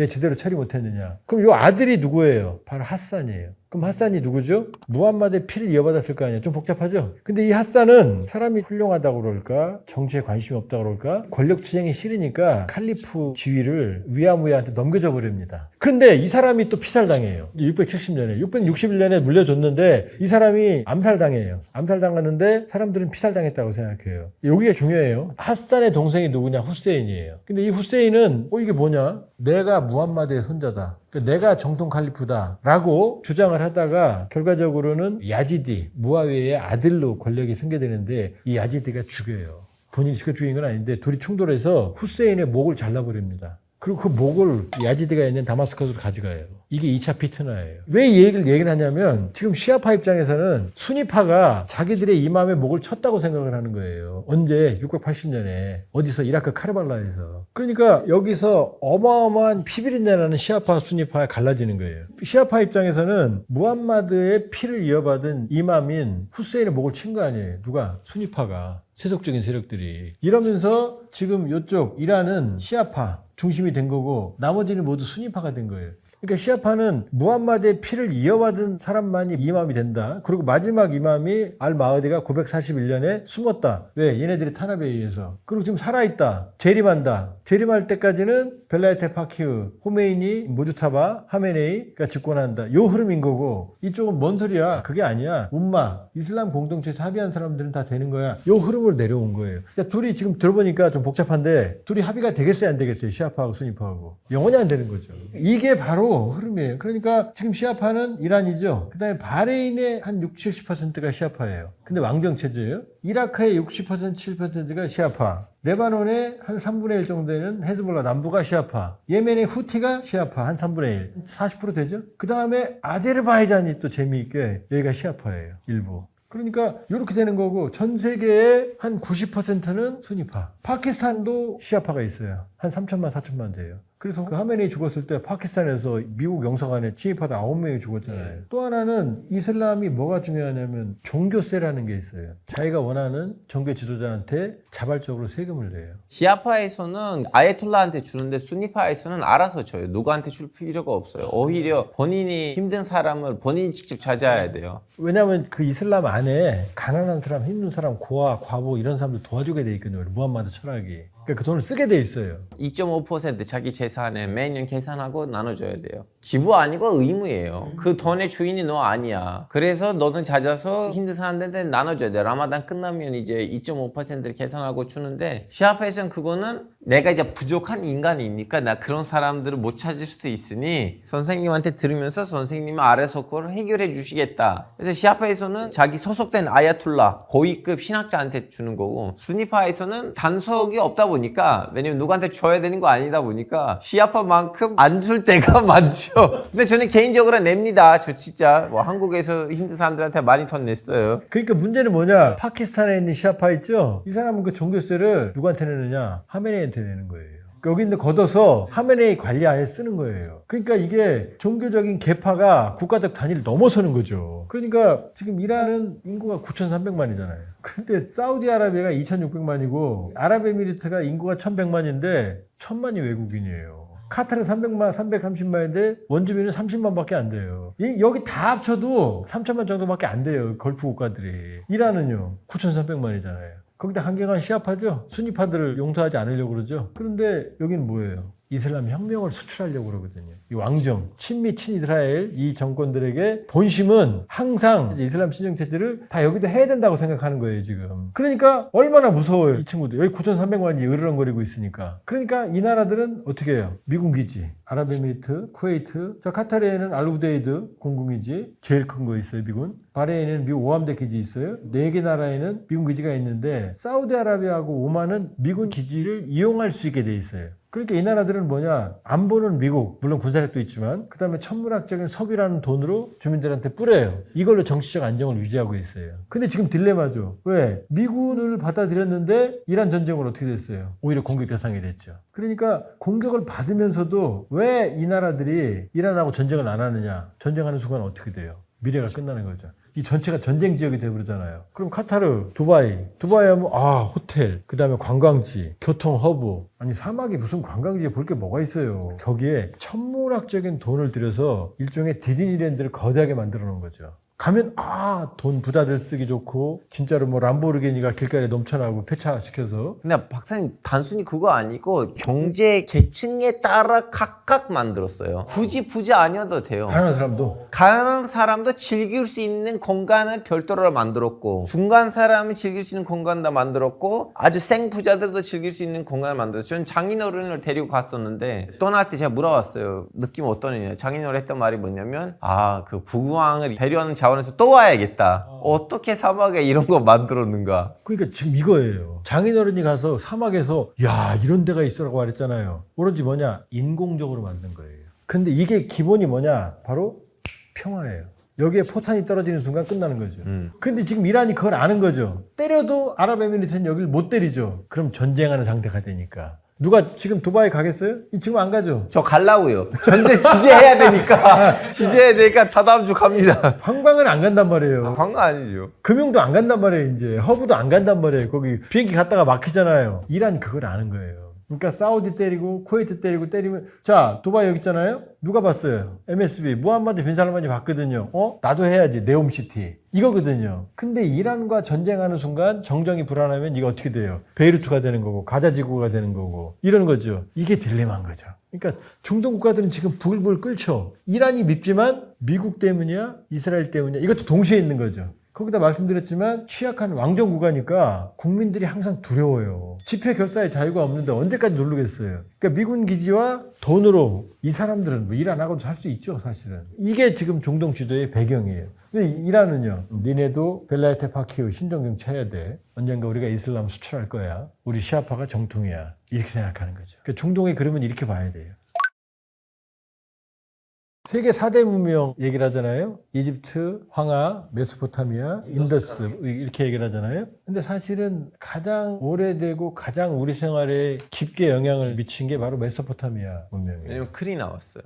메소 하면은 메주도, 러시아도 메주도 사이란 뜻이죠. 메소포타미아 사이에 있는 땅이란 뜻이에요. 유프라테스 티그리스 강 요 사이거든요. 여기거든요. 우르크. 이게 왜 중요하냐? 우리가 지금 생활하는 모든 기준들이 다 여기서 출발해요. 그리고 이미 4000년경에 세기 문자 4000년 전에 수없이 많은 글을 남겼어요. 점토판에. 그러면 재미있는 게 이게 4000년 전에 나온 점토판에 나온 말이에요. 결혼은 좋은 것이다. 그러나 이혼은 더 좋은 것이다. 이때 나온 말이에요. 실제로 있던 거에 과장하는 거 아니에요? 그 다음에 인생은 짧다. 그러니 쓰자. 먹고 놀고 쓰자. 그런데 금방 죽지는 않니 저축도 좀 하자. 이게 다 이때 나온 말이에요. 그리고 우르크 이쪽 있죠? 여기서 이제 아브라함이 여기 출신이라는 설이 이렇게 해요. 여기서 태어나셨다가 북방에 가셨다가 다음에 이제 예루살렘으로. 근데 이 아브라함이 누구예요? 유대교, 기독교교, 이슬람교 세 개의 아버지예요. 왜냐면 아브라함의 정실 부인이 사라져. 근데 나이가 거의 100살 다 돼서 아들을 낳았잖아, 이삭을. 이삭이 이제 기독교, 유대교의 뿌리가 되는 조상인 거고, 이삭이 야곱을 낳고 쭉 내려오잖아요. 그런데 이삭보다 먼저 몸종인 하갈에게서 이스마엘이라는 아들을 낳았거든요. 이게 이슬람의 조상이에요. 그래서 이 이스마엘을 사라가 내쫓으라고 그러니까 광야로 내쫓는데 여기서 하나님이 보호한다 이런 말이 나와요. 그러니까 아브라함은 바로 어디? 메소포타미아에서 출발해서 북쪽으로 갔다가 예루살렘으로 가서 세계 3대 종교의 뿌리가 됐잖아요. 그렇죠? 그리고 여기 메소포타미아에 길가메시의 서사시라는 게 있어요. 길가메시는 메소포타미아의 왕이었거든요. 이 점토판에 나와요. 여기에 보면 성경에 나오는 얘기들이 다 나와요. 노아의 방주도 나오고. 그러니까 구약 무함마드가 610년에 대천사 가브리엘이 하나님의 말씀을 전해듣거든요. 죽을 때까지 계속 가브리엘의 얘기를 받아 적어서 쓴 게 꾸란이에요. 본인들 주장대로라면. 그러면 무함마드가 쓴 꾸란에는 예수도 나옵니다. 성모 마리아도 나와요. 다 의인으로 나와요. 좋은 사람으로. 그럼 그렇게 따지면 어떻게 되는 거예요, 지금? 이 메소포타미아에서 출발한 이 역사가 이스라엘 팔레스티나라는 땅에서 세계 3대 종교의 아브라함을 중심으로 뿌리가 되는 거잖아요. 그렇죠? 그러니까 지금 우리가 그 영향 속에 살고 있는 거예요. 그런데 메소포타미아에 대해서는 모르고 있는 거죠. 그러니까 사실은 미국은 아브라함이라고 하는 뿌리를 가지고 트럼프 대통령은 아브라함 협정이라는 걸 통해서 같은 뿌리니까 다 평화협정 체결해 이런 작전으로 가는 거고 이란은 아닌 거죠. 이란은 시아파 중심의 이슬람적 세계관을 가지고 중동의 질서를 수립하려고 하는 거예요. 지금 이 두 개가 충돌하고 있는 거예요. 세계관이. 여기 수메르죠? 수메르, 그 다음에 바빌로니아, 아시리아. 그 시리아가 아시리아에서 나온 거예요, 시리아. 그 아시리아에서 페니케아, 알파벳이 탄생하는 게 여기란 말이에요. 그러니까 알파벳도 여기서 시작됐어요. 그러니까 인류 문명의 기원인 지역이 여긴 거죠. 그러니까 예수 같은 경우는 언제? 바로 이 문명 다음에 마지막에 나오는 거죠. 근데 여기에 가기 전엔 중간에 점프하셨던 거 뭐냐면 중동에 거대 문명들이 있었다가 문명들이 어느 순간부터는 양측의 백왕국 사이에는 약간 짬뽕이 돼요. 페르시아에서는 페르시아 제국, 서쪽에서는 처음에는 이제 알렉산더 대왕, 다음에 이제 로마 제국. 그래서 이쪽 동네가 양측 제국 사이에는 반찬이 되고 있었다가 이제 다음에 다시 한번 중동에서 이슬람이라는 종교가 나오고 이슬람이라는 종교는 아라비아 반도를 독립시켜주고 다음에 양측으로 팽창이 돼요. 팽창이 돼가지고 이제 처음에는 아랍 사람들이 여기서 지배층이었어요. 근데 어느 순간부터 이제 아랍 사람들이 이제 양층으로 팽창을 하다가 어느 나라 이제 카자키스탄, 키르기즈스탄 국경에 있었던 타라즈라는 도시가 있는데 거기서 이제 탈라스칸 전쟁이 터져요. 중국이랑 싸워요.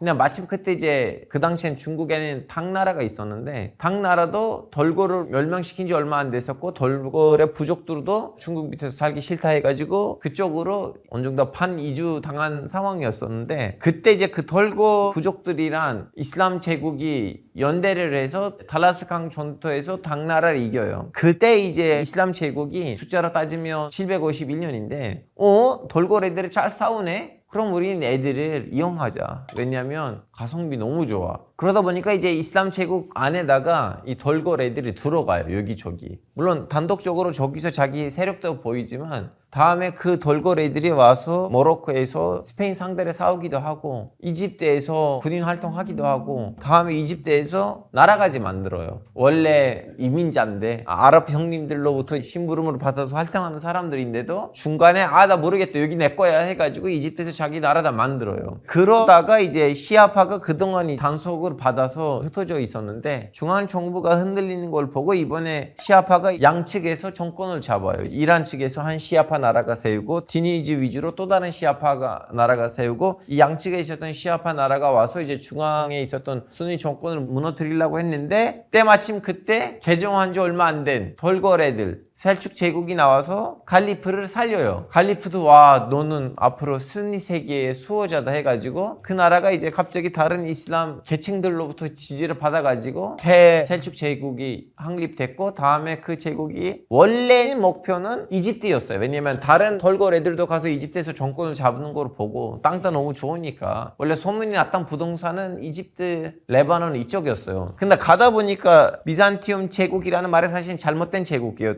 로마 제국이라고 말해야 돼요. 아니면 동로마 제국. 여튼 로마 제국이랑 붙으니까 이쪽 부동산이 더 좋은데 해가지고 방향을 남쪽 아니고 북방으로 꺾어서 이스탄불 쪽으로 가다가 다음에 이 셀축 제국이 이번에 또 다른 북방 어랑케한테 멸망당해요. 그것이 바로 몽골이에요. 근데 이제 시스템을 잘 깔아줘서 중앙이 무너졌는데도 각 지방에 있었던 장군들이 나름 맹활약을 해요. 그 중에서 제일 활약을 잘했던 장군이 제일 서쪽에 있었던 오스만 장군이었어요. 오스만 장군이 처음에는 아무리 힘이 약해도 우리의 형이지라고 해가지고 셀축 제국의 술탄한테 뭐라고 하진 않았지만 본인 힘으로 가서 동로마 제국으로부터 요새 하나를 본인 혼자서 먹으니까 나는 더 이상 셀축 제국 눈치를 안 봐도 되는데 해가지고 독립선언을 해요. 그 나라가 이제 훗날에 오스만 제국이 되는 거예요. 그리고 이제 이슬람의 역사 중에 재밌는 것 중에 하나가 다신교. 그 모세가 하나님이 준 석판을 들고 오니까 유대인들이 막 우상을 숭배하니까 석판을 깨잖아요. 그게 사실 중요한 게 바로 유일신의 사상의 탄생이거든요.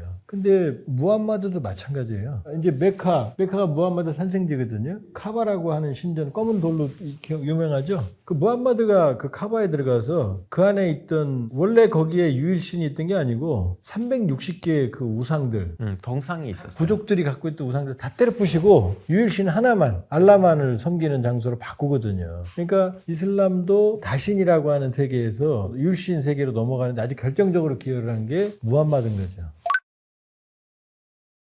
유대인들이 1세기 때 로마 제국에 의해서 전 세계로 흩어지는 운명을 맞죠. 그게 이제 디아스포라입니다. 어느 정도냐면 히틀러가 학살한 유대인이 600만이라고 그러잖아요. 2차 세계대전에. 이스라엘 인구가 한 1000만 되는데 그 중에 한 800만 정도 되죠, 유대인이? 사실은 1000만 명보다는 900만 명이고 900이 한 10만 명 그 정도인데 그 중에 200만 명이 아랍 사람이고 나머지 700만 명이 유대인이에요.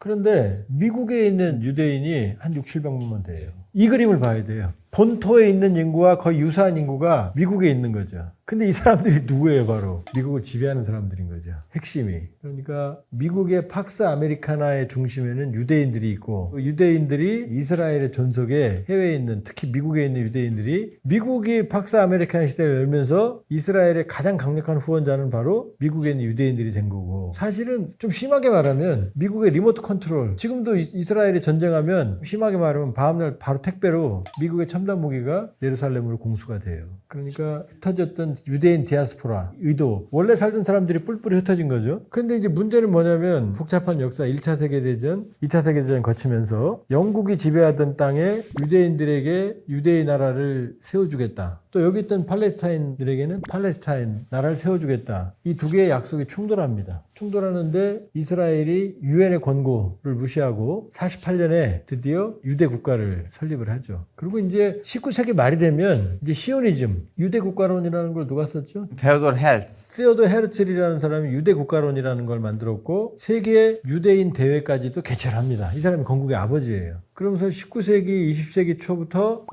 우리는 고향으로 가야 된다. 과거에도 이런 게 영적으로 있었지만 정치적인 운동으로 우리 돌아가야 돼. 실현 가능해야 하는 얘기가 싹 트는 게 바로 세오도 헤르츠로부터 시작된 유대 국가론이 기폭제가 돼서 이제 사람들이 돌아가기 시작을 하고 그러면서 48년에 이스라엘이 건국을 하고 독립을 선언하니까 여기 있던 팔레스타인들은 어떻게 돼요 도대체? 갑자기 난민이 되는 거 아니에요. 바로 전쟁이 붙죠. 아랍 국가들이랑. 그러면서 가자지구 유태인 남아있는 사람들은 웨스트뱅크 서안 그리고 상당도 유대인들이 어디로 갔어요? 레바논 북쪽으로 이 헤즈볼라가 있는 그 다음에 많은 수는 요르단. 그러니까 어떻게 돼요? 이 시리아 붙어있는 요르단, 이집트 이 중심으로 이제 어떻게 돼요? 이스라엘과 1차 독립전쟁이 시작된 거기에 73년까지 욤키프르 전쟁까지 4차례의 중동전쟁이 벌어지게 되는 배경이 되는 거죠. 이때까지만 해도 이란은 개입 안 해요. 사우디도 본격적으로 개입 안 합니다. 이 전쟁의 주체들은 주로 어디냐? 이스라엘, 시리아, 요르단, 그 다음에 이집트 이 세 나라 중심이 전쟁인 거죠. 그런데 이 전쟁이 어떻게 끝나느냐? 사다트가 사실 이집트의 영웅이에요. 사다트가 욤키프르 전쟁 때 초기에는 이스라엘 괴멸적 타격으로 몰아냅니다. 이스라엘 없어질 뻔했어요 그때. 근데 어쨌든 이스라엘이 극적으로 회생했고 73년의 전쟁 때는 북쪽으로는 골란공원 시리아 쪽에서 시리아가 몰고 들어왔고 남쪽에서는 이집트가 몰고 들어가면서 절대절명의 위기였거든요. 근데 이스라엘이 역전했고 오히려 이집트가 포위되는 상황이 오니까 소련이라든지 국가들이 개입해서 전쟁이 멈춰요. 그러면서 78년에 이제 드디어 캠프 데이비드 평화협정 이집트 그 다음에 90년대는 요르단과 평화협정을 체결했어요. 그래서 지금 이집트는 안 나오잖아요. 요르단도 안 나오잖아요. 왜 이스라엘과 평화협정 체결했으니까. 그리고 트럼프 일기 때는 아브라함 협정. 트럼프 머리 잘 썼죠. 야, 아브라함이 유대교, 기독교, 이슬람의 할아버지니까 다 사이좋게 지내? 그러면서 바레인, 아랍에미리트, 그 다음에 수단, 모로코죠. 이 네 나라와 이스라엘 간의 평화협정을 체결해요. 그래서 의도 맞은 거예요. 이란한테. 너 왜 체결했으라고. 그러면서 두 번째 아브라함 협정 2를 나머지 국가, 사우디 특히 이스라엘과 손을 잡게 하려고 했던 거예요. 그런데 요 사이에 어떤 일이 벌어졌느냐. 중국이 개입해요. 중국이 사우디랑 원래 친했거든요. 중국 중재로 사우디하고 이란을 중재시켜서 관계를 개선시킵니다. 이게 중국이 개입하기 시작을 하는 거죠. 그런데 이번 전쟁으로 이게 파토가 난 거죠. 미국의 전쟁으로. 큰 그림으로 보면 중국의 입지가 확 줄어드는 거죠. 사우디하고 이란은 지금 관계 개선이 어려운 쪽으로 다시 가버렸으니까. 4차례 중동 전쟁은 누구랑 싸웠다고요? 다 아랍이었어요. 이란은 오히려 이스라엘 편이었어요. 팔레비 왕조. 그런데 지금 아랍 국가들하고는 사이가 개선되는 상황이고 더 이상 전쟁은 안 해요. 하마스를 자금적으로 지원한다 하더라도. 근데 79년 호메이니가 이슬람 혁명을 일으키면서부터는 헌법에 피압방 민족을 돕는다라고 써있는다. 그게 팔레스타인인 거고 본인들이 입으로 팔레스타인이라고 말했거든요. 그러니까 반시오니즘 이스라엘을 지구상에서 지워버리겠다고 공공연히 얘기하는 유일한 나라가 바로 인구 9,300만의 이란인 거죠. 그러니까 지금 아랍과의 싸움이 이스라엘과 시아파 벨트, 이란, 이라크 민병대, 후티, 레바논 헤즈볼라, 그 다음에 하마스, 이쪽은 순위파지만 요 벨트. 그리고 민족으로 보면은 이스라엘 대 아랍 쪽 대 이스라엘 대 페르시아족과의 싸움으로 지금 전환이 된 거예요. 이 흐름으로 지금 변화가 되어 온 거예요. 그러니까 이란의 입장에서는 어떻게든 이스라엘을 제거하는 게 목표고 그런 핵무기가 필요하고 이스라엘 입장에서는 이란만 없어지면 이제 이스라엘의 대지국을 만들 수 있는 정세가 형성이 되는 거죠. 아브라함 협정 체결해서 순위파 국가들하고는 다 평화협정을 체결하고 이란의 신정체제를 무너뜨려서 친미친 이스라엘 국가를 만들면 이제 이스라엘은 살판난다. 이 그림인 거예요. 지금.